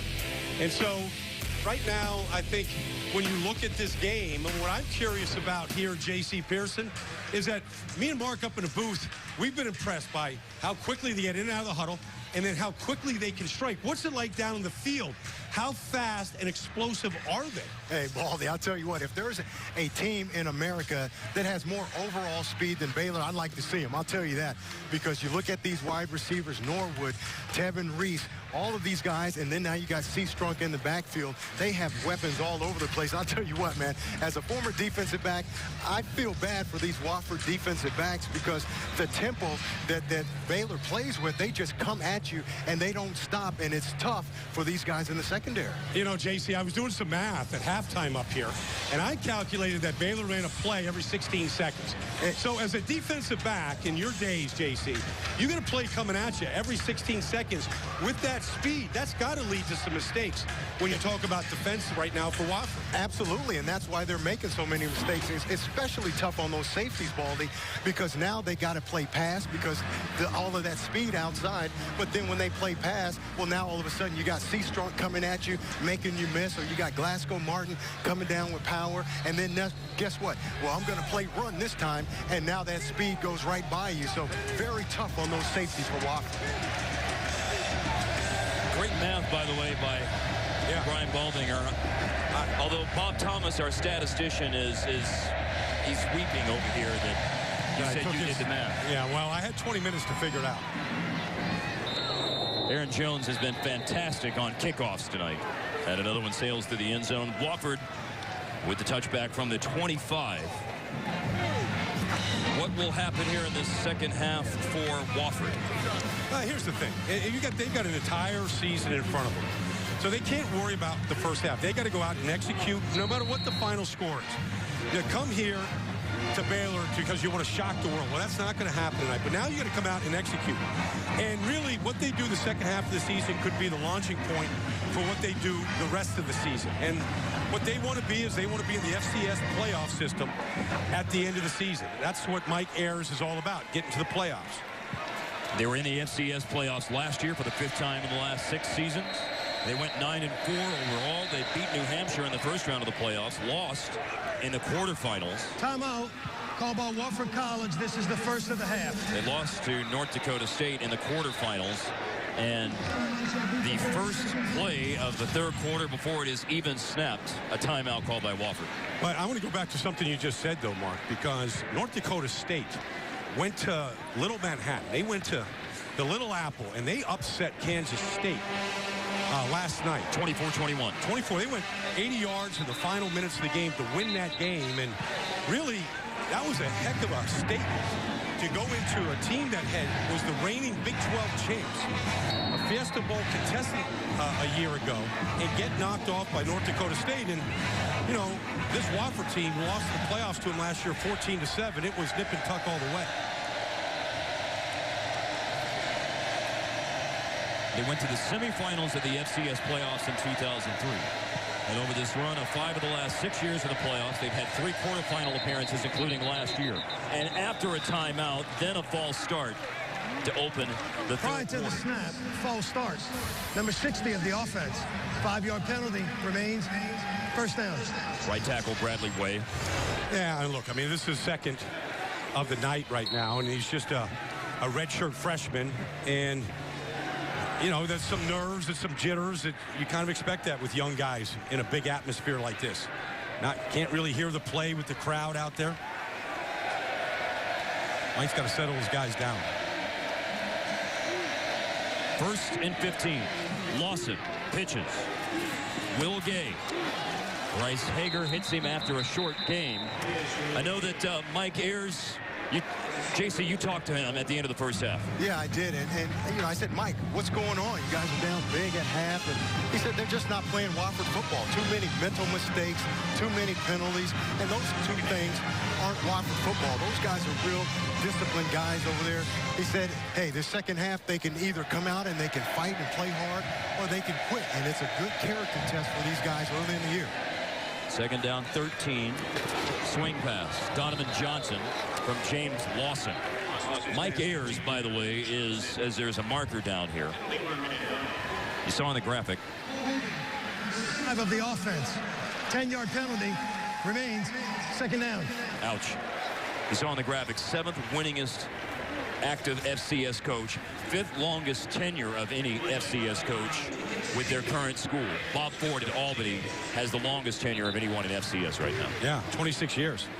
That tells you a lot of things. Correction on the holding. The foul will be declined. It will be 3rd down. Well, what it says when you're 26 years in one spot in college football, A, you've been successful, B, you like your job, and C, you like where you're at. And, you know, I mean, he probably had plenty of opportunities to move on, but nothing better than dealing with kids who have an average SAT score of 1,250. You know, that makes you sleep a little easier at night. Inside handoff, big hole on 3rd down. The run for Donovan Johnson. Johnson to the sideline, and they will convert on 3rd down and 13. A run all the way out to midfield. Well, Donovan Johnson caught him in a blitz right now. I mean, Baylor's going after him, and it's just the right play. Just their dive play right now, and the blitz was coming to the other side because they were anticipating pass. So they were going to the backside shoulder of Lawson, the quarterback, on the play, and they called the perfect play against him. And that perfect play nets 27 yards. Lawson down to the line of scrimmage on the keeper. Was turned to the turf by Bryce Hager. Well, that was 27-yard gain, was the biggest gain of the night for Wofford. And they get a lot of explosive plays out of the running game.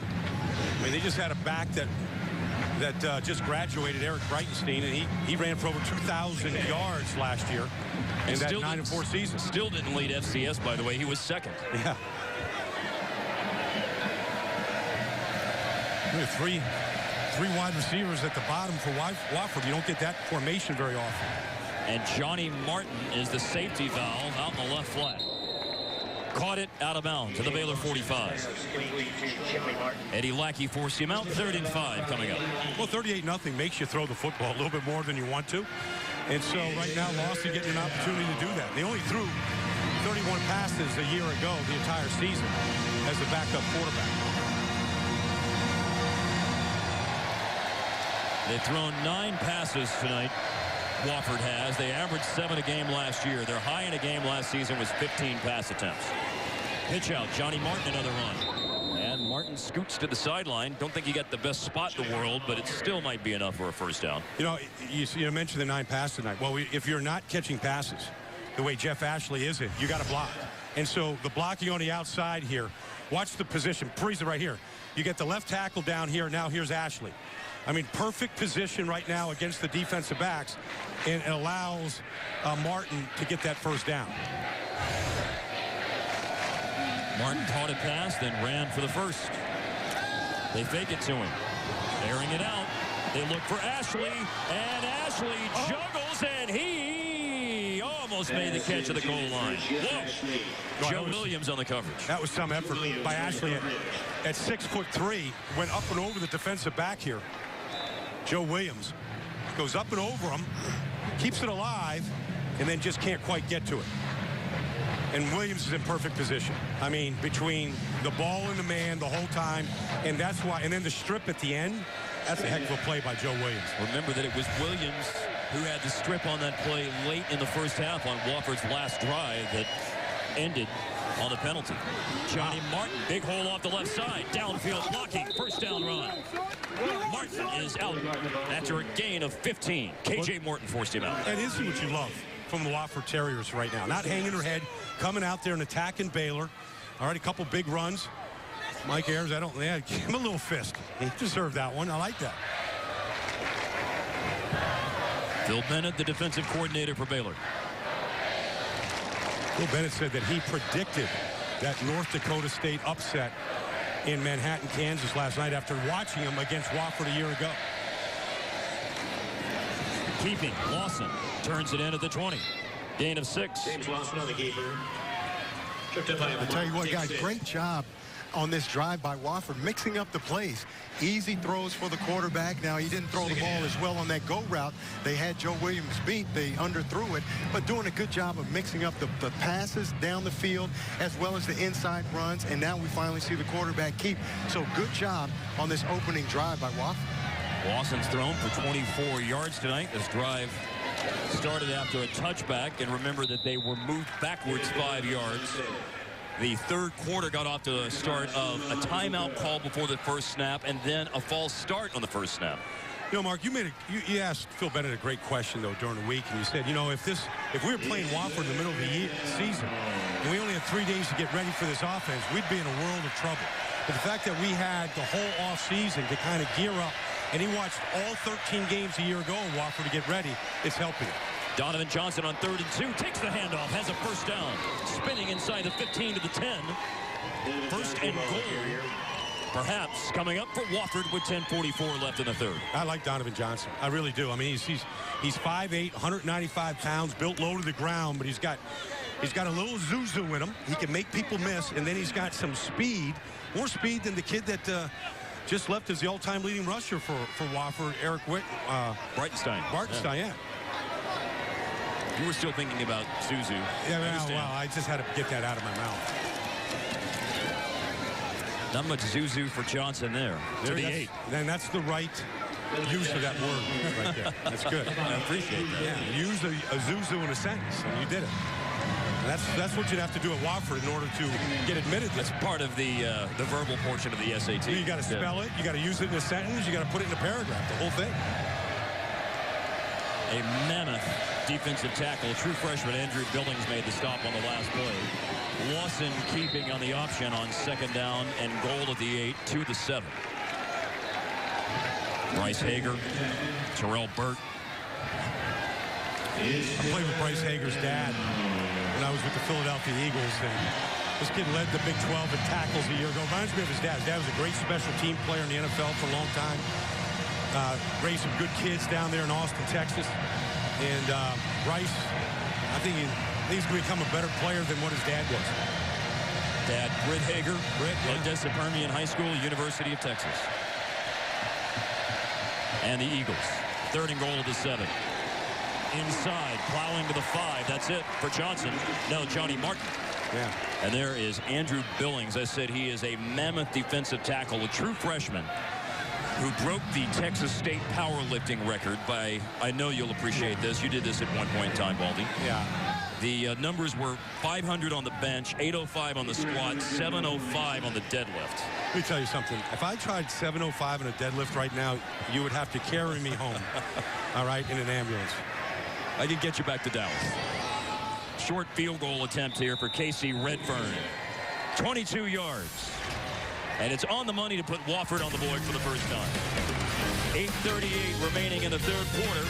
Mike Ayers liked what he saw on that drive out of Johnny Martin, among others. Baylor leads 38-3. Wofford just got on the board with a short field goal. Baylor leads 38-3 in the third quarter. Let's take a look at our Geico playbook.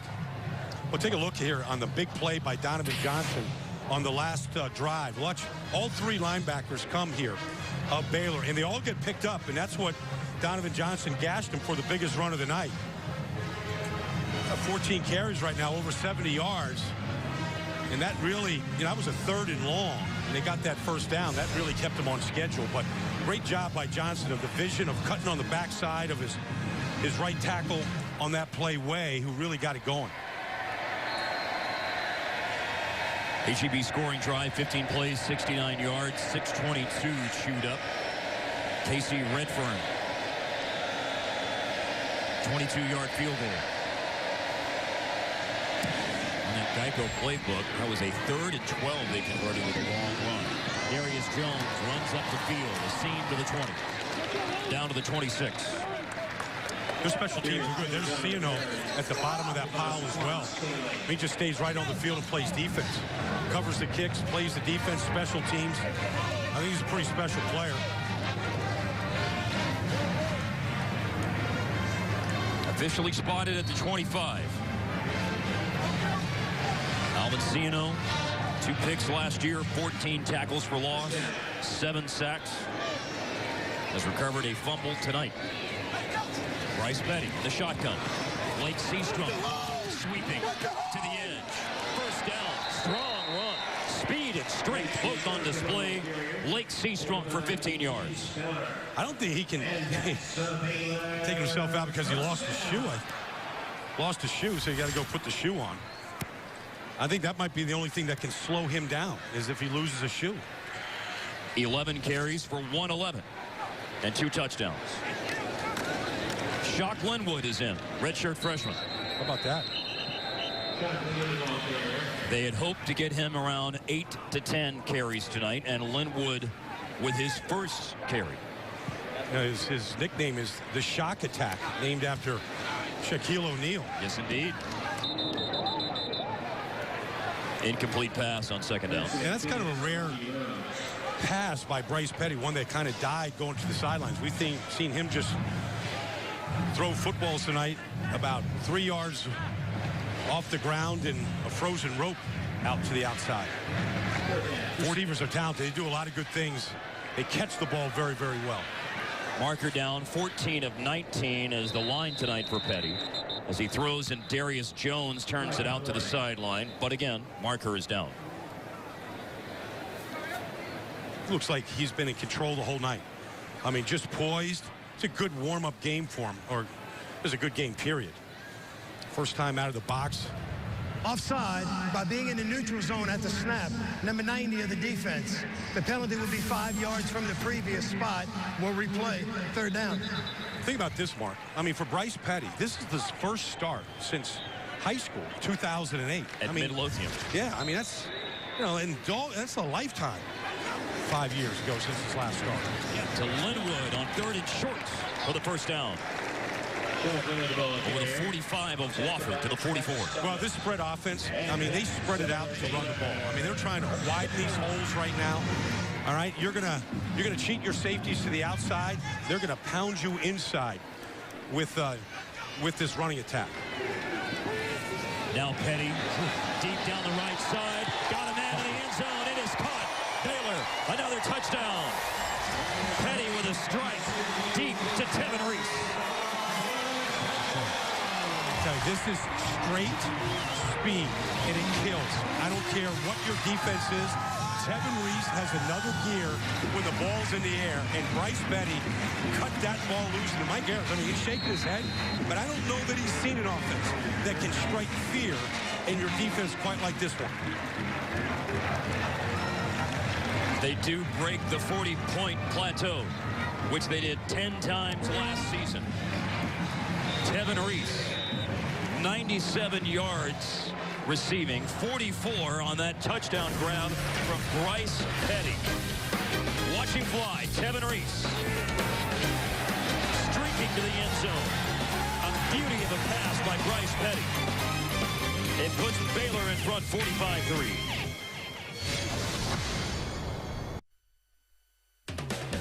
Fox College Football is brought to you by Frost Brewed Coors Light, the world's most refreshing beer. This is a computer animation of the new Baylor Stadium. It will be open for next season, a capacity of 45,000, expandable to 55,000, at a cost of $260 million. Designed by the Kansas City-based architecture firm Populous. That's what it looks like, or will look like eventually. Here is what it looks like now. It is quite a sight when you drive down I-35 and see it, and our fine crew with some footage shot this morning. Well, it's amazing because you're coming down 35, and it looks like it's right in the middle of the highway. It's so close to the highway. And you just don't get new stadiums built on college campuses these days. They've gotten it done, and really, it's the fire that Art Briles has brought to this program, the recruiting.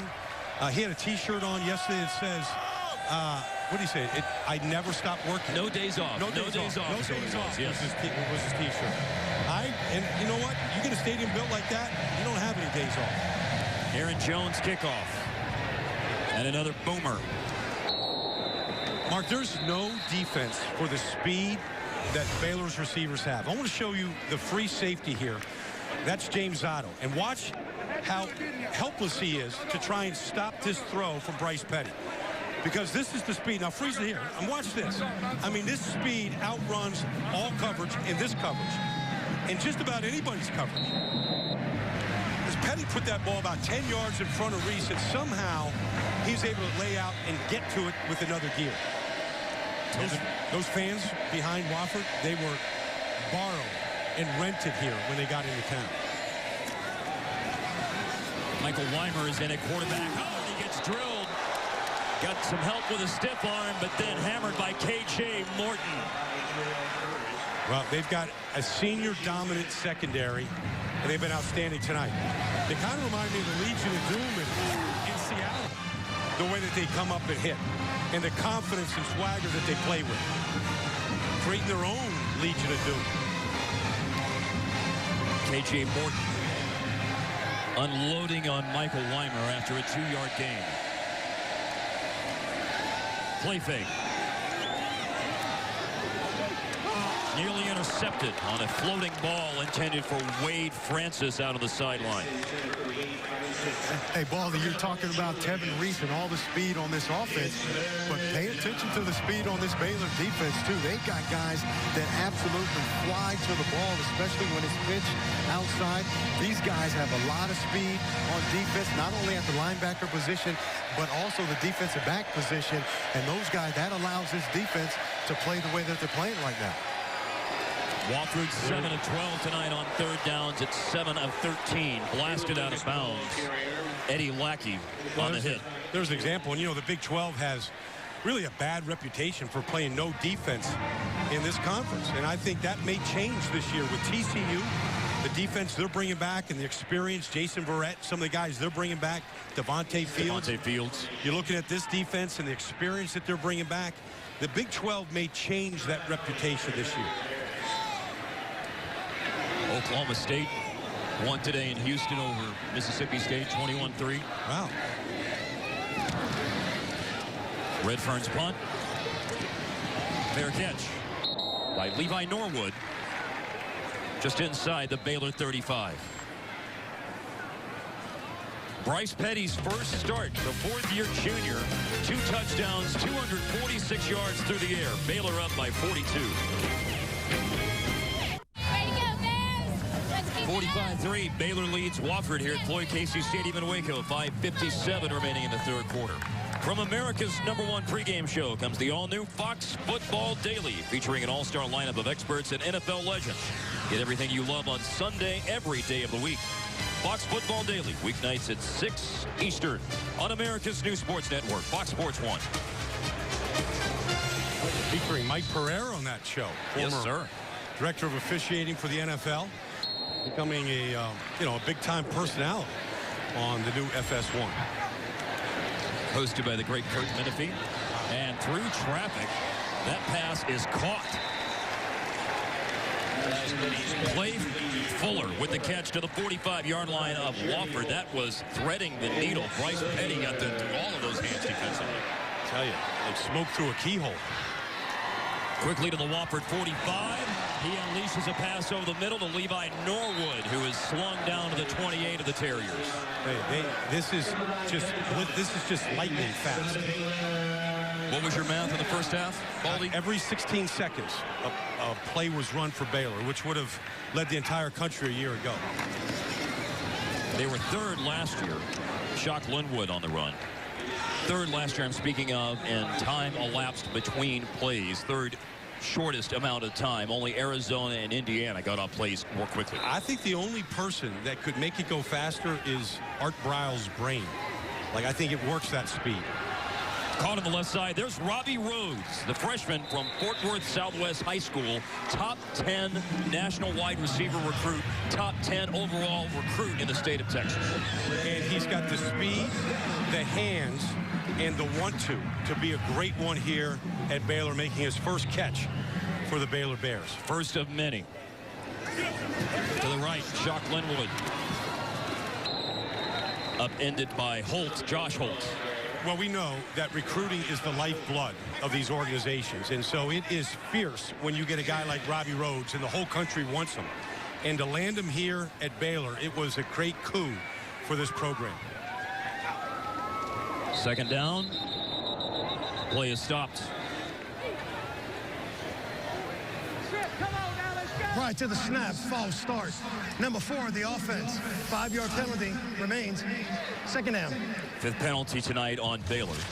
Robbie Rhodes had 43 touchdown grabs in 3 seasons at Southwest High School in Fort Worth. Over 2,500 receiving yards. He ran and played quarterback as well, so on 82 carries, he had 28 rushing touchdowns. All right, I get the picture. Cashing it up the middle. It's Shock Linwood, his first touchdown with the Baylor Bears. From 19 yards out after the penalty. Well, a true freshman in Robbie Rhodes and a redshirt freshman in Shock Linwood. And this Baylor program, look at Seastrunk. Look at how happy he is for him. I mean, I just think, you know, the fact that you only play with one football, you would think maybe you could have a little problem. I don't think you have that problem at Baylor. I think everybody is thrilled for everybody else. Yes. Aaron Jones, extra point. Art Briles had laid out a plan. He told us this week. Wanted Seastrunk to get 14 to 18 carries. He got 11. Wanted Shock Linwood to get 8 to 10 carries in his first game. He has 3, including this touchdown run up the middle from 19 yards out. It's Baylor up 52-3. Shock Linwood, 2A high school. Linden Kildare is where he went. Now he's a redshirt freshman for Baylor and runs it in for the first time. Well, they catch Wofford in really a stunt right here, and they're going to do a good job between the center and the right guard of picking up the stunts. And then Linwood's going to come right behind him. There's the moving him out of the way, and then good job picking off the linebacker. And really those safeties, like JC have been saying it all night, those safeties are so conscious about the outside speed. There's Stephon Huber there, one of the centers, along with Desmond Hilliard, the right guard. The job of picking up those stunts, being patient. And then those safeties are so busy trying to protect the outside speed. Once they get behind the linebackers there, it was easy for Linwood to see the goal line. For the first time tonight, Kyle Peterson rather than Aaron Jones will kick off for Baylor. Peterson is a sophomore from Rockwall, just northeast of Dallas. We've seen the huge leg on display tonight for Aaron Jones. Now let's see what Peterson does. To the goal line, Will Gay. Out to the 22, maybe the 23. They'll spot it on the return with 4:02 left in the third. J.C. Pearson's down on the sideline. J.C. Hey, I tell you what, guys, I feel for this Wofford defense right now. Those guys are gassed, especially the guys in the secondary, because Baylor, they've got so much depth, like you guys are talking about. Robbie Rhodes, Shock Linwood, they just keep coming at you, speed after speed. And with the tempo that they play with, guys, you don't have time to make adjustments defensively. You got to just get lined up again and go. Well, what it's doing, JC, it's eliminating the defensive coordinator. I mean, he doesn't have a chance to match up personnel and schemes. He's got to line up and play and base defenses, and that's part of the reason behind adding the speed element to the offense around the country and now creeping into the NFL. 6-yard pass play on first down, and what Wofford is looking at, the thing that they have to be careful and manage for the rest of this game, is not let tonight take such a toll, because you've got the Citadel on your Southern Conference opener next week as they run on second down. Well, they can't get discouraged. They got to keep their heads up here. They got to keep battling. The whole season is to play for. They're not going to see a team with the speed and the talent of Baylor the rest of the year. So for Mike, that's his job. Keep the heads up. You know, take that charter flight back to Spartanburg tonight. and get ready for next week. You know, this is just no time to hang your head here, and I don't think they will. And by the way, after the Citadel next week, Georgia Southern. Oh, it's not easy for them. It's good football at every level. Georgia Southern is moving out of the Southern Conference and FCS and transitioning up to FBS. Inside handoff from Weimer. Donovan Johnson buried, lost a yard. Jamal Palmer, the tackle. And here's a fourth down call where I think Mike Ayers basically has to go. Well, no. Thought he was thinking about it, maybe. He's also thinking about what you just mentioned, the Citadel, a huge rivalry down there in South Carolina. And on the road as well. Yeah. Home opener in Spartanburg against Georgia Southern in 2 weeks. He told us this week that sure, there was a build-up all through spring practice and through summer workouts and once camp started about this game against Baylor, but it's not just Baylor. It's these 2 games afterwards. They knew they needed to hit the ground running and be hot. Hunt bounces and rolls. Wofford downs it inside the 30. The AP top 10. Remember, Baylor is just outside the top 25, 2 points shy and receiving votes. And Alabama won today. Ohio State beat Buffalo, who we'll see playing here against Baylor next week. They'll be right here. And actually, they played pretty well. I mean, it was a 40-20 game. Braxton Miller, he was a guy that was struggling with cramps in that game. But Baylor had the ball. Buffalo had the ball down the 1 yard line. Didn't score. Could have made it a little tougher. Oregon with Mark Helfrich at the helm for Chip Kelly. Picked up right where they left off. Baylor from the 29 has Seth Russell in now at quarterback. So Bryce Petty's night is done with a quarter and change remaining. 18 of 23, 290 yards will end the night for Bryce Petty. And in comes Seth Russell for Baylor. Russell is a redshirt freshman from Garland. Gain of a yard by Linwood. Russell's first collegiate pass is a catch, bouncing off a tackle. It's Corey Coleman, great speed, cutting to the middle of the field. He will fly to the end zone. Touchdown. 70 yards. What a hookup from Seth Russell to Corey Coleman. Redshirt freshman getting on the axe. Yeah, I tell you. They just keep coming out of Pierce High School in Richardson, Texas. And he wears Kendall Hunter's number in honor of him. Now with the Tennessee Titans, and they can strike from anywhere on the field. Speed it is a track team out there, and they have real world-class track speed at every one of those receiver positions. There's no such thing as a possession receiver with Baylor. They can strike from anywhere at any time. And of course, fitting that Baylor would have a track team given the track reputation of Baylor. Michael Johnson, Jeremy Warner. Well, just a fake on the inside zone. First throw for Seth Russell, and there it is. I mean, you get him in space. This is a game of space. You missed the tackle, now you're in space. All right, can you tackle in space? Can you chase in space? No. I mean, that's what this whole system is predicated upon. Is speed in space. Look at Bryce Petty. I mean, everybody's happy for everybody. Big wide wingspan of the redshirt junior. A lot of smiles here at Baylor. Hey, this ain't that hard. RG3 won the Heisman. Heck, we all can. Seth Russell, a 70-yard touchdown pass on his first pass play from scrimmage. Corey Coleman, the guy who scored 61 touchdowns in high school. Top 20 recruit in the state of Texas.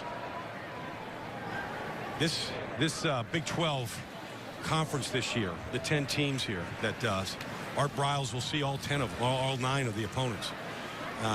It's up for grabs. I think Art felt a little slighted that they got 2 first-place votes to the win. I think they use that as some motivation. I think everything is motivation for Art Briles. And you're right about the conference being up for grabs. That's one of the big storylines is that there is no what people believe to be great team, ranked teams, but not top 10 ranked teams. You're talking about teams that are ranked around 15 and 16 in Oklahoma State and Texas and Oklahoma. So no great teams, but there is a lot of depth in this conference. Guys, I'll tell you what I'm seeing from this Wofford defense right now, though, is too many missed tackles, and there's no excuse for that. Yeah, this Baylor team, they've got track stars all over the field, but if you keep the ball in front of you and you make the tackle, then you got to line up and play again. And too many missed tackles tonight by that Wofford secondary that allowed those track stars to turn short catches into huge gains, and you're never going to win like that. Too many missed tackles by Wofford. JC, I wonder the heat and the speed of Baylor, though, how much that's wearing on them and not being able to make a tackle on Coleman, who they had in their grasp. Well, I'll tell you what, though, the heat is not a factor right now, and we haven't seen anybody on either team cramp up. No. Yep. So the heat hasn't been a factor in the second half. They just have to tackle. You have to be more disciplined, and there's no excuse. And I know that that's what Coach Ayers is going to talk to these guys about. No excuse for missing tackles. Well, yeah, the guy may be more talented than you, but if you got a chance to come up and wrap him up, you got to wrap him up. There was a 4-yard running play to Cam Flowers. 2nd down and 6 for Wofford here with a minute left in the 3rd quarter. Inside handoff to Donovan Johnson. Oh, he put it on the ground. Jamal Palmer recovered for Baylor. Johnson trying to get extra yards on that spin, and the ball gets knocked out. And another really good hit, solid hit by Baylor, knocking that ball loose. And it seems like there's gifts for everybody on this team, offense and defense.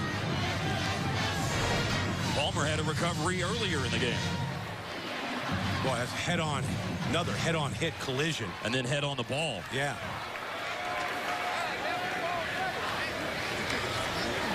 Nice job by Palmer, getting down and scooping that ball up. Sophomore out of McKinney, Texas. Wofford turns it over at their own 31. Russell threw a touchdown pass on his first pass attempt. Completes that one for 7 yards. That's exactly the same play that he just threw to Coleman the play before for the touchdown. That time, much to J.C. Pearson's point, they wrapped him up, they kept him in front of him, and they got pursuit to the ball.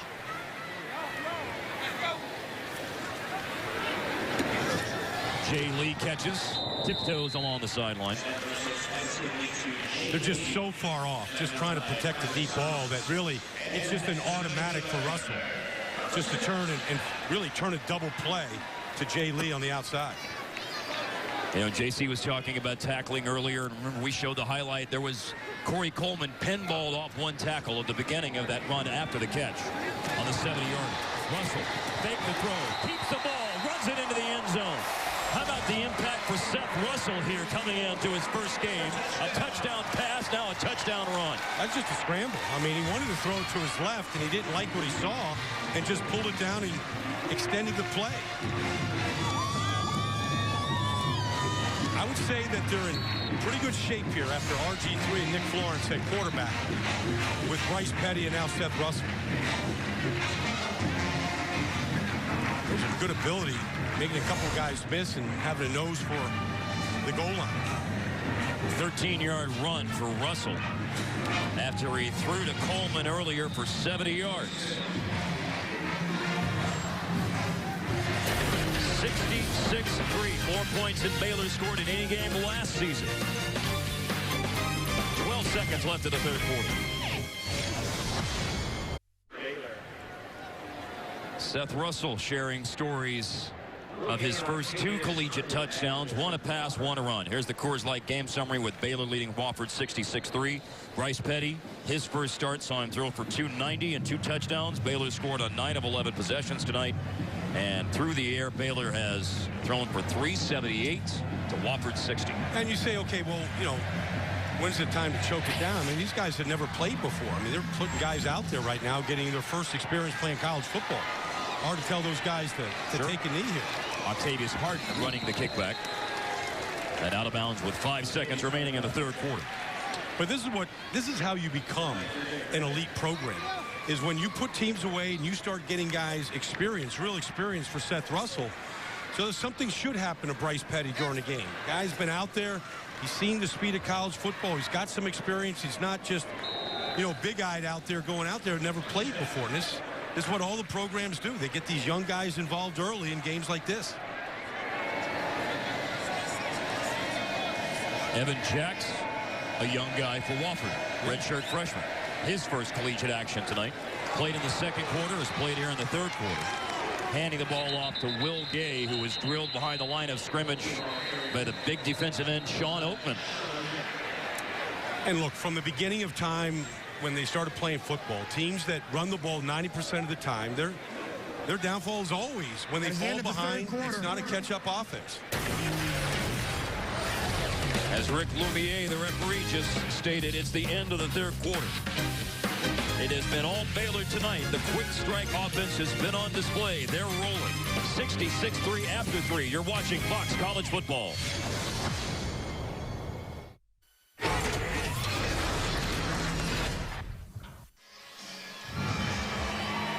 It was 101 degrees at kickoff tonight, and Baylor kept the heat on Wofford all night long. The fourth quarter starts. College football, 66-3, the lead for the Baylor Bears over the Wofford Terriers. Mark Followell, Brian Baldinger, J.C. Pearson. We're at Floyd Casey Stadium in Waco tonight. We will be next Saturday as well when Baylor plays the Buffalo Bulls. Those mist machines behind that Wofford bench, they rented those today. Wofford doesn't even own those. So if there's any relief, that was money well spent. Indeed. Yeah.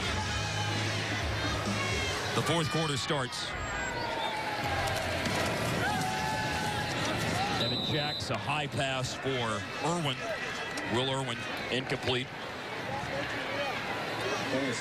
I think this quarterback competition is going to go on for Wofford as they get ready, for conference play next week against Furman. I mean, I think they're waiting for somebody to just distinguish themselves and kind of take the lead here. James Lawson threw it 5 times, completed 4. Weimer went 1 for 6 passing. Jacks is 3 of 5, 30 yards.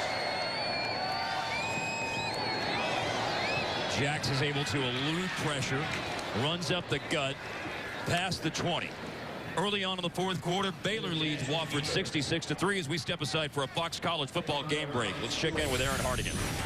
Thanks, Mark. Let's go see how things are holding up at Memorial Stadium. Clemson was down 21-14 near the end of the second before Taj Boyd took the snap, looked around and decided, you know what? I'm going to run it in myself. His second touchdown of the day. The game's tied up at 21. Back to you, Mark. We showed the AP Top 10 earlier in that Georgia-Clemson game, of course, the biggest game, pitting top 10 teams against each other. Louisville, who was 9th, they will not play until tomorrow against Ohio. The Georgia and Clemson with a good one tonight. Yeah, the 5th and 8th ranked teams in the country, both teams real familiar with one another, even from different conferences. Punt return by Cal Spangler for Baylor. Just under 14 minutes to go with the Bears on top, 66-3. It's a 100-degree night at kickoff for the Baylor opener for the 3rd straight year. 101 tonight at kickoff. The Porta-Cool fans, the bags of ice, among many things being used to try to cool things down on the Baylor side. Well, you can tell Baylor's winning. I mean, they don't even have anybody sit in front of the fans. They don't feel hot. They're enjoying it. Big hole for Shock Linwood, who has a touchdown run in the second half. They start the drive on their own 29, and Baylor on the first play moves it out to the 44, a 15-yard run. I want to ask you guys this, Baldy and JC both, after this first down play for Baylor at their own 44. Look at Baylor trying to actually slow it down here. Do they know how to do that? I don't know. Can they do that? I mean, they didn't huddle. They don't know how to do that, but they did actually take a few more seconds to run that play. And it's a run for Linwood for -2. Last night, North Dakota State beats Kansas State. FCS over a Big 12 team. Today, William and Mary, FCS squad against Big 12 West Virginia. Up by 10, William and Mary to start the second half. West Virginia has to rally, gets a late touchdown. 3 minutes to go to win 24-17. As Russell play fakes. Time, forced out, rolling. Chased by Kevin Thomas, and brought down. So, don't know how much that might have impacted this game, but you've got to think, I ask you guys, if that was any sort of pregame locker room talk, look what's happened with some of our conference mates against FCS schools. I think that speech absolutely was given by Phil Bennett and Art Briles at Baylor here when they saw the results of that game in Manhattan, Kansas. Robbie Rhodes darting at the sideline. Yeah, I think I agree with Baldy. Absolutely. All these players, they watch ESPN, they watch Fox Sports 1, they read the papers, they know all the scores around the country, and they don't want, you never want to be that next big upset. They've got a lot of goals here at Baylor for this year, and really, guys, everybody talks about their offense, but I think their defense is what's going to propel this team to great things this year. 8 returning starters. Phil Bennett told us that they've got more depth than they've ever had. I think this team is going to be a team that a lot of teams are not going to want to play as this year goes on. I just don't think this team is going to take anybody lightly, JC. I think they know how dangerous everybody is, and I think it's a testament to just how well coached they are by Art Browse. That's the first time tonight that Spencer Roth has punted. It was down just outside the 7-yard line. Baylor up big. 66-3, Baylor leads Wofford in the 4th quarter. It's time for tonight's TXU high-energy play of the game. It comes from the Baylor defense. Well, it was Chris McAllister here. Plays off the offensive tackle, gets to the passing lane, you know, and then bats the ball to himself and finishes the play. That kind of really opened the game up in the 1st quarter from 21-0 to 28-0. And as JC has been saying all night, the defense has been just as impressive as the offense with the athletes, the experience, and the speed that they have on that side of the football. The first punt tonight for Spencer Roth was killed just inside the 8. And an inside handoff outside the 10 for Lorenzo Long. Yeah, here's a freshman, true freshman, who they're really excited about out of Pensacola, Florida. They felt really lucky to get him in the recruiting catch this year. Runs for 3 yards. Wofford from their own 11. And again to Long inside. We just showed the TXU high-energy play of the game, and Baldy, JC, look, Baylor's offense is going to score a lot of points. They're going to have their moment in the sun a lot of times this year, but even on a night when the offense has provided 59 points, some love for the Baylor defense. Eddie Lackey had a couple of pick sixes last year, but giving some love to Chris McAllister with the high-energy play of the game. Yeah, I mean, but these guys were here when they weren't any good. You know, McAllister was starting on this defense and playing a lot. Terrence Lloyd, when they weren't very good and they were getting picked on, and teams were putting up 50 and 60 points on them. Low pass by Evan Jacks on 3rd down. Yeah, so, I mean, you know, like, they were those guys that were mentioning, McAllister, Lloyd, they were playing before they were ready to play, but they had to. They didn't have any other bodies. Now they've got depth, they've got experience. They've played through some of those bad times. Offense carried them, but I don't think, I think this defense is going to go a long ways to deciding if Baylor's going to be a player for the Big 12 championship this year. Yeah, and it's a real boost, JC, when they're providing points too, isn't it? Absolutely, and you're right, Baldy. They got healthy. They had some injuries last year and really got shellacked in a couple of games, but once they got all their guys back that second half of the season, they played pretty good, and it's carried over to the first game this year. Nice punt by Redfern. That drives Cal Spangler way back. The 8th punt of the night tonight for Wofford. Short return. And there is a marker down on the field.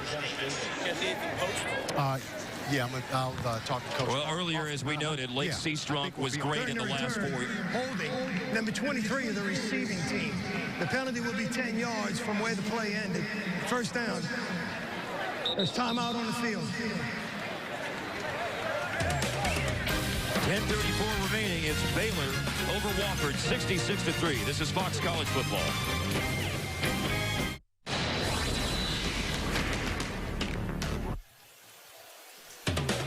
Fox College Football is brought to you by Academy Sports and Outdoors. Right stuff, low price, every day. And by Ford F-Series, America's best-selling truck for 36 straight years.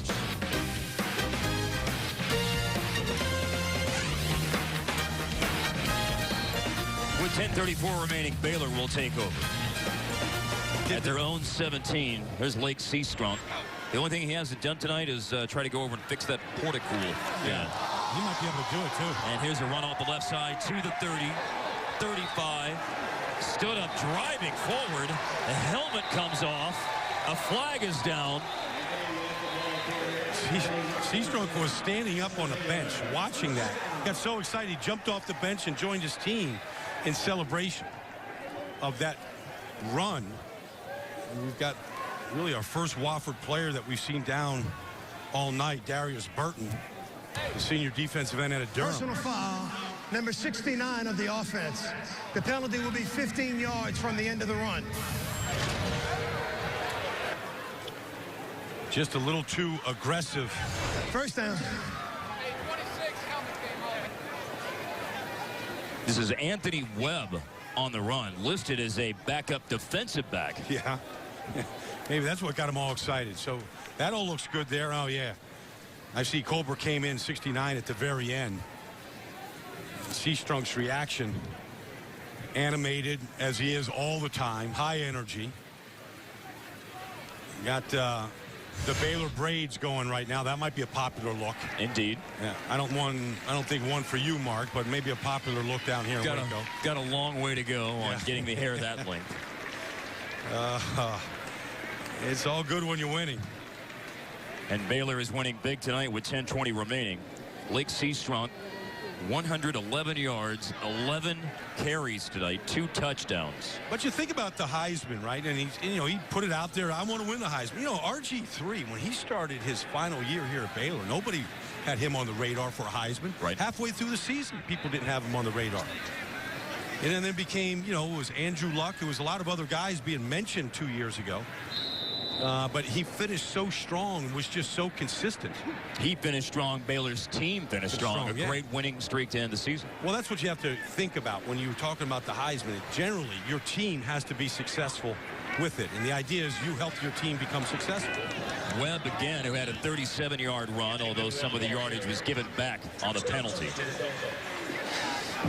Lake Seastrunk announcing his presence with authority tonight in the Heisman race. Braxton Miller, Ohio State. You saw A.J. McCarron at Alabama. Teddy Bridgewater from Louisville. Of course, Johnny Football, who won it last year. And one defensive player, Jadeveon Clowney from South Carolina. Yeah, you got to put a defensive guy on there.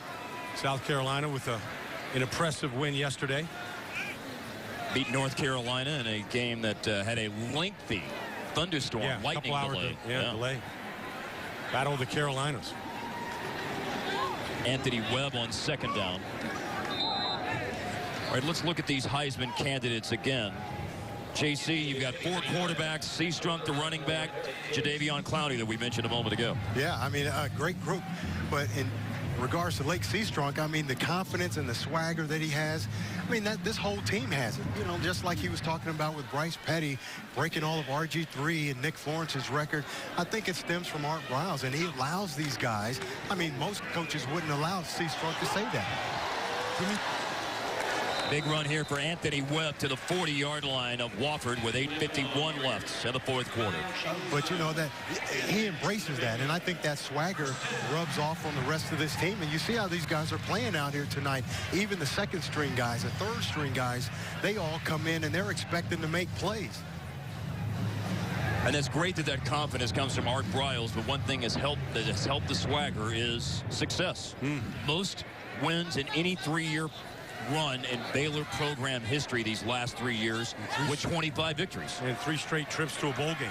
Never happened before in school history. Lost to Illinois in the Texas Bowl, but then as Linwood drops the pass and there's a flag down, they also beat Washington in the Alamo Bowl, beat UCLA last year in the Holiday Bowl. Illegal motion against the offense, number 3. 5-yard penalty from the previous spot. Still first down. You know, and part of, the draw of Art Briles is just his enthusiasm and the way he kind of spin a yarn. I mean, he said that his offense is, and this year's offense is a little bit like a songwriter. You got to create something that wasn't there before. That's right. And that's what he's trying to do right now with a lot of the names. You know, whether it's Seastrunk or a freshman like Robbie Rhodes, let's create our own new song this year. Art Briles, 57 years old, from rural Texas, just outside of Abilene. Showing off his artistic side with that comment about songwriting. As Shock Linwood is taken down. There was a penalty that moved them back, and Kevin Thomas tackles Linwood for a 1-yard loss. So they got a backup left guard in there right now. Laquan McGowan, you can't miss. Here he comes off the field right now. Just a massive man, but powerful. And they just keep developing these guys. He's out of Amarillo. I don't know quite how they get a uniform. I don't know what Art gets that one. They've got 60 different combinations of uniforms here somehow they found one to stretch to fit Laquan McGowan. Linwood with another inside handoff. Linwood inside the Wofford 40. You know, that's just another example, guys, like I was saying earlier. You know, that swagger that starts with Bryles, like you guys were talking about, but the second string guys come in, the third string guys, even some fourth string guys in here right now, and they come in and they expect to play well. I mean, that's confidence. You may think that some guys come in and they're nervous and, you know, a little apprehensive. Not here. I mean, they breed that swagger and they expect success and confidence, and that shows you how far this Baylor program has come. Well, part of it, JC, is the way they practice, and they practice at this speed, so that everybody gets repetitions out there, not just the first team.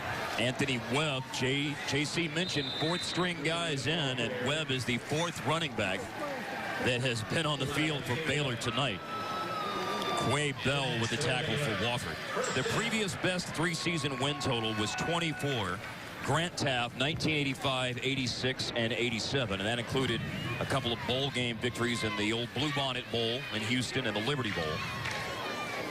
Grant Taft had 25 years here in Waco. This is the 6th year for Art Bryles, 33 and 30. And about to be 34 and 30 once another 6 minutes and change.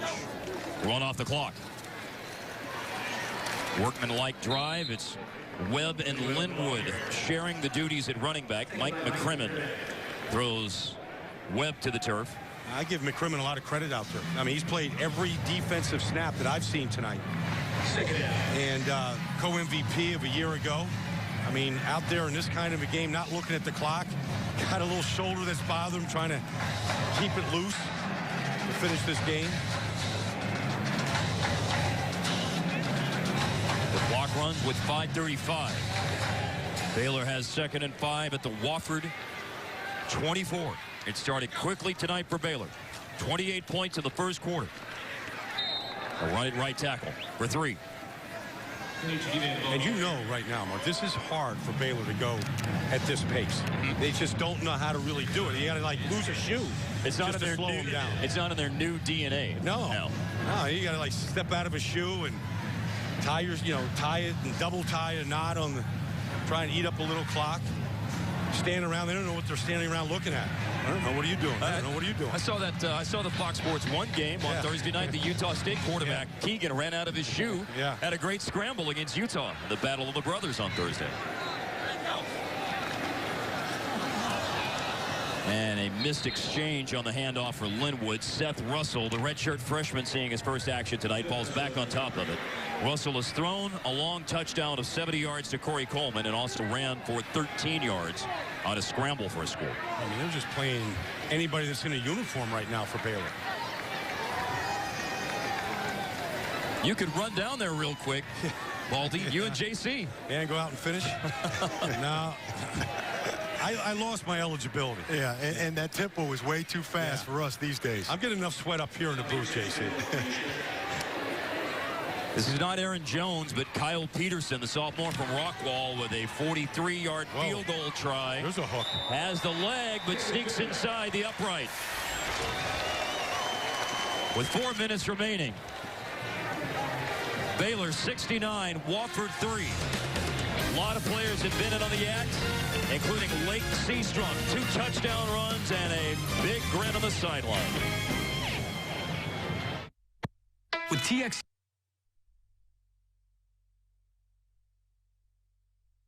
Feel propelled. Well, I mean, Bryce Peterson goes when you're on a mission. 4 minutes remaining. Kyle Peterson just kicked the field goal to put Baylor up 69-3. Here's tonight's Whataburger Player of the game. Well, I mean, Bryce Petty showed off his arm on this one to the deep corner of the end zone. Antoine Goodley, right on the money. He executed, he engineered, and I think this is the system. He's been waiting 4 years to do this. Tevin Reese in stride. And if you want to know how he compared tonight, I mean, missed all of 5 passes tonight. 2 touchdowns. Really took care of the football very well. I thought it was an excellent debut for Bryce Petty here. Just knowing how long he's waited for this moment. I thought he played with composure and poise, and I think he's off to a good start with an offense that could be as good as any in the country right now. 18 of 23, 290 yards. Kyle Peterson kicking off after he hit the 43-yard field goal. Cam Flowers running up the field. Wow, there we go. Big hole for Flowers. Got a block. Sprinting off to the sideline. He stepped out. He stepped out at the Baylor 46.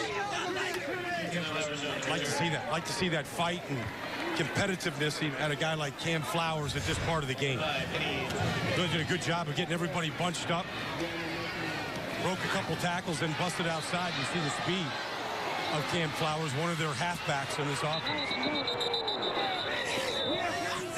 And you'll see him step out there. Good call. Official was in the right spot. Evan Jacks turns the corner on the keeper. Cuts out. First down run to the 34 of Baylor. I think Evan Jacks would love nothing else but to take this offense into the end zone and get out of Waco on a good note. And then prepare for conference play, Southern Conference play next week against the Citadel. They went 6-2 in the conference last season. Overall 9-4. The Wofford Terriers in the preseason poll in FCS ranked 5th by the coaches, ranked 8th by the media. The Sports Network releases the FCS media poll. First down handoff of the Baylor 35. Yeah, Avion Edwards with the tackle. I talked to a couple of the coaches about that 5th place ranking right now before the season. They thought it was a little high because they did have to replace a lot of starters, including the MVP of this team. And so, you know, they're playing a lot of young guys, trying to get them experience as quickly as they can. And even though this is, you know, a brutal loss for them tonight, the experience of playing a real game is going to be valuable for conference play starting next week. And remember that the two-time defending champs in FCS are ranked number 1. That's North Dakota State, who had the big upset last night at Kansas State. Evan Jacks taken down on the keeper with 2.5 minutes remaining. I just have to mention this, Mark. I know it has nothing to do with the game, but Tim Tebow was released by the New England Patriots today. A lot of people don't think that a lot of people don't think you can talk about football without mentioning Tim Tebow's name. Just wanted to fit it in there before the snap. You can talk about football apparently for almost 58 minutes. Evan Jacks running away from pressure, stays on his feet. Finally, Avion Edwards.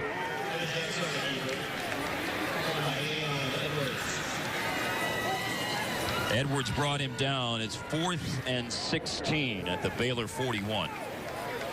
This drive started after the long kick return by Cam Flowers down to the 46. They've got a 4th down play coming up.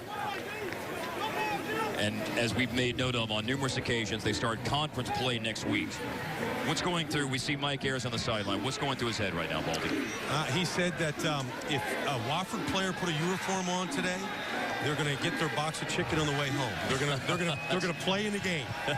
So I think they exhausted the roster tonight. A lot of guys got some experience against a really good team. There's Avion Edwards, a backup linebacker, in again, and Jamal Palmer, who's had a nice night defensively with a couple of fumble recoveries. They sack him on 4th down. Baylor will take over on downs, and we'll send it to Aaron Hardigan with a Fox College football game break. Hey, Mark, we have a boxing match in Clemson right now. Taj Wood gave Clemson the lead earlier this quarter, but Georgia's Todd Gurley tied things up at 28 with this 12-yard touchdown. He's having a night as well. Back to you, Mark.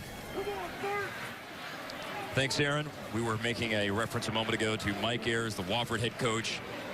He is a quote machine, talking about getting guys getting the box of chicken on the plane, sending the freshmen that have to be redshirted, sending them to the smokehouse, having a fullback who could run up inside and get you tough yardage and grits and grocery time. Grits and grocery time. Now you were so fond of that saying you went and Googled it. Yeah, and all I could find was that there's a restaurant in Belton, South Carolina named Grits and Groceries, and they claim it's from an old blues song. You know what? I would make a special stop in Belton to go find that place. Grits and Groceries sound good to me. It's delicious. Well, in the South, you got to have your grits, period. Classically trained chefs at that restaurant, I understand, from my Google search. I want to go in there and have them say, "Kiss my grits." I just want to hear that. No, not going to go back to flow on Alice. Yeah, remember that, huh? Kiss my grits. Baylor taking the play clock down inside of 5 seconds on what will be the last snap of the game here.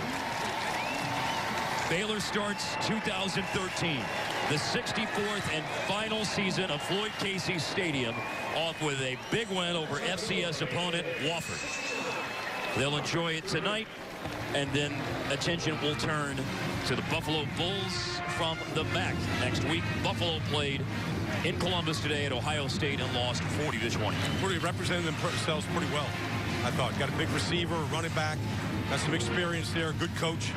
Art Briles will have the, they'll allow this 24-hour period to enjoy it. And McAllister had a big night. And Bryce Petty, his first start.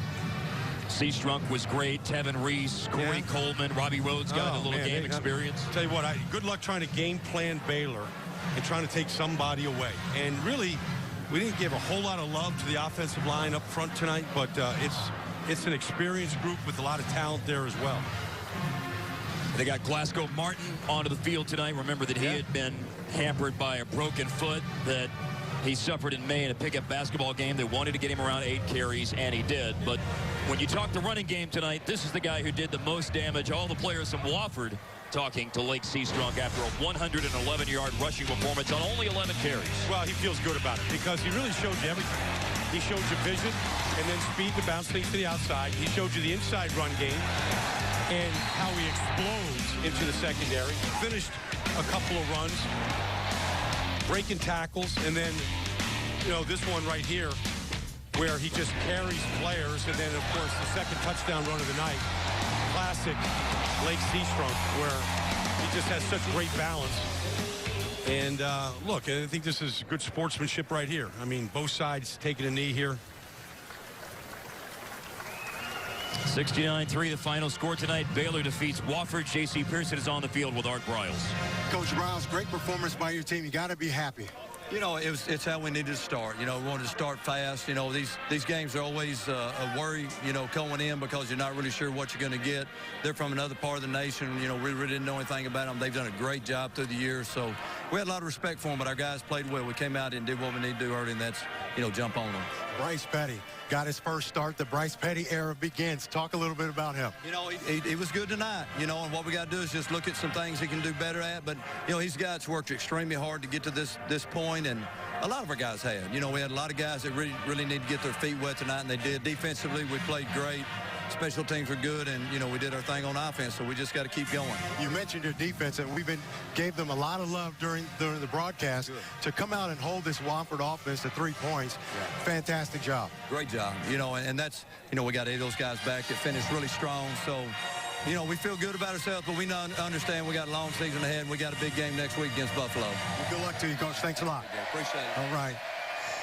Mark Baldy, there you have it. I mean, not a lot that you can be too critical about tonight on the way Baylor played. No, and we were talking up here about some big picture thoughts about Baylor's performance tonight. Now that you've had some time to digest it, what did you think seeing Baylor in the opener tonight, JC? Well, I'll tell you, they are super impressive down on this field with their tempo and the overall team speed, and not just on offense, but on defense, too. I mean, the defense was humming like we talked about during the broadcast. Got 8 starters back on that defense, so now there's a lot of confidence there. But offensively, they just keep coming at you and coming at you, not only throwing the ball, but now you got Lake Seastrunk, Glasgow Martin. I'll tell you, this team is going to make a lot of noise nationally this year. And guys, they gained 692 yards of offense tonight. Well, I mean, the offense has been what Art Briles brought here, but this is a team now. This isn't the offense carrying it. This isn't a Heisman Trophy winner that straps the team to his back and carries them. I mean, this team has experience, they have talent, and they're well coached. Both sides of the ball. Phil Bennett's done a great job here, and it was on display tonight. I mean, they dismantled Wofford. They never let them in the game, and really the thing that just jumps out at you is their speed, period, at every position. I mean, they just dominate you with that. Baylor 1-0, and they have made it 10 straight non-conference home wins with tonight's victory. The final score, Baylor 69, Wofford 3 as we wind it down tonight from Floyd Casey Stadium in Waco. Make sure to join us next Saturday for a triple header on Fox Sports Networks. Southeastern Louisiana versus TCU. Buffalo here at Baylor, followed by Stephen F. Austin at Texas Tech. The action starts at noon Eastern, 9 a.m. Pacific. For Brian Baldinger and J.C. Pearson and our great crew here in Waco, I'm Mark Followell. You've been watching Fox College Football on Fox Sports Networks.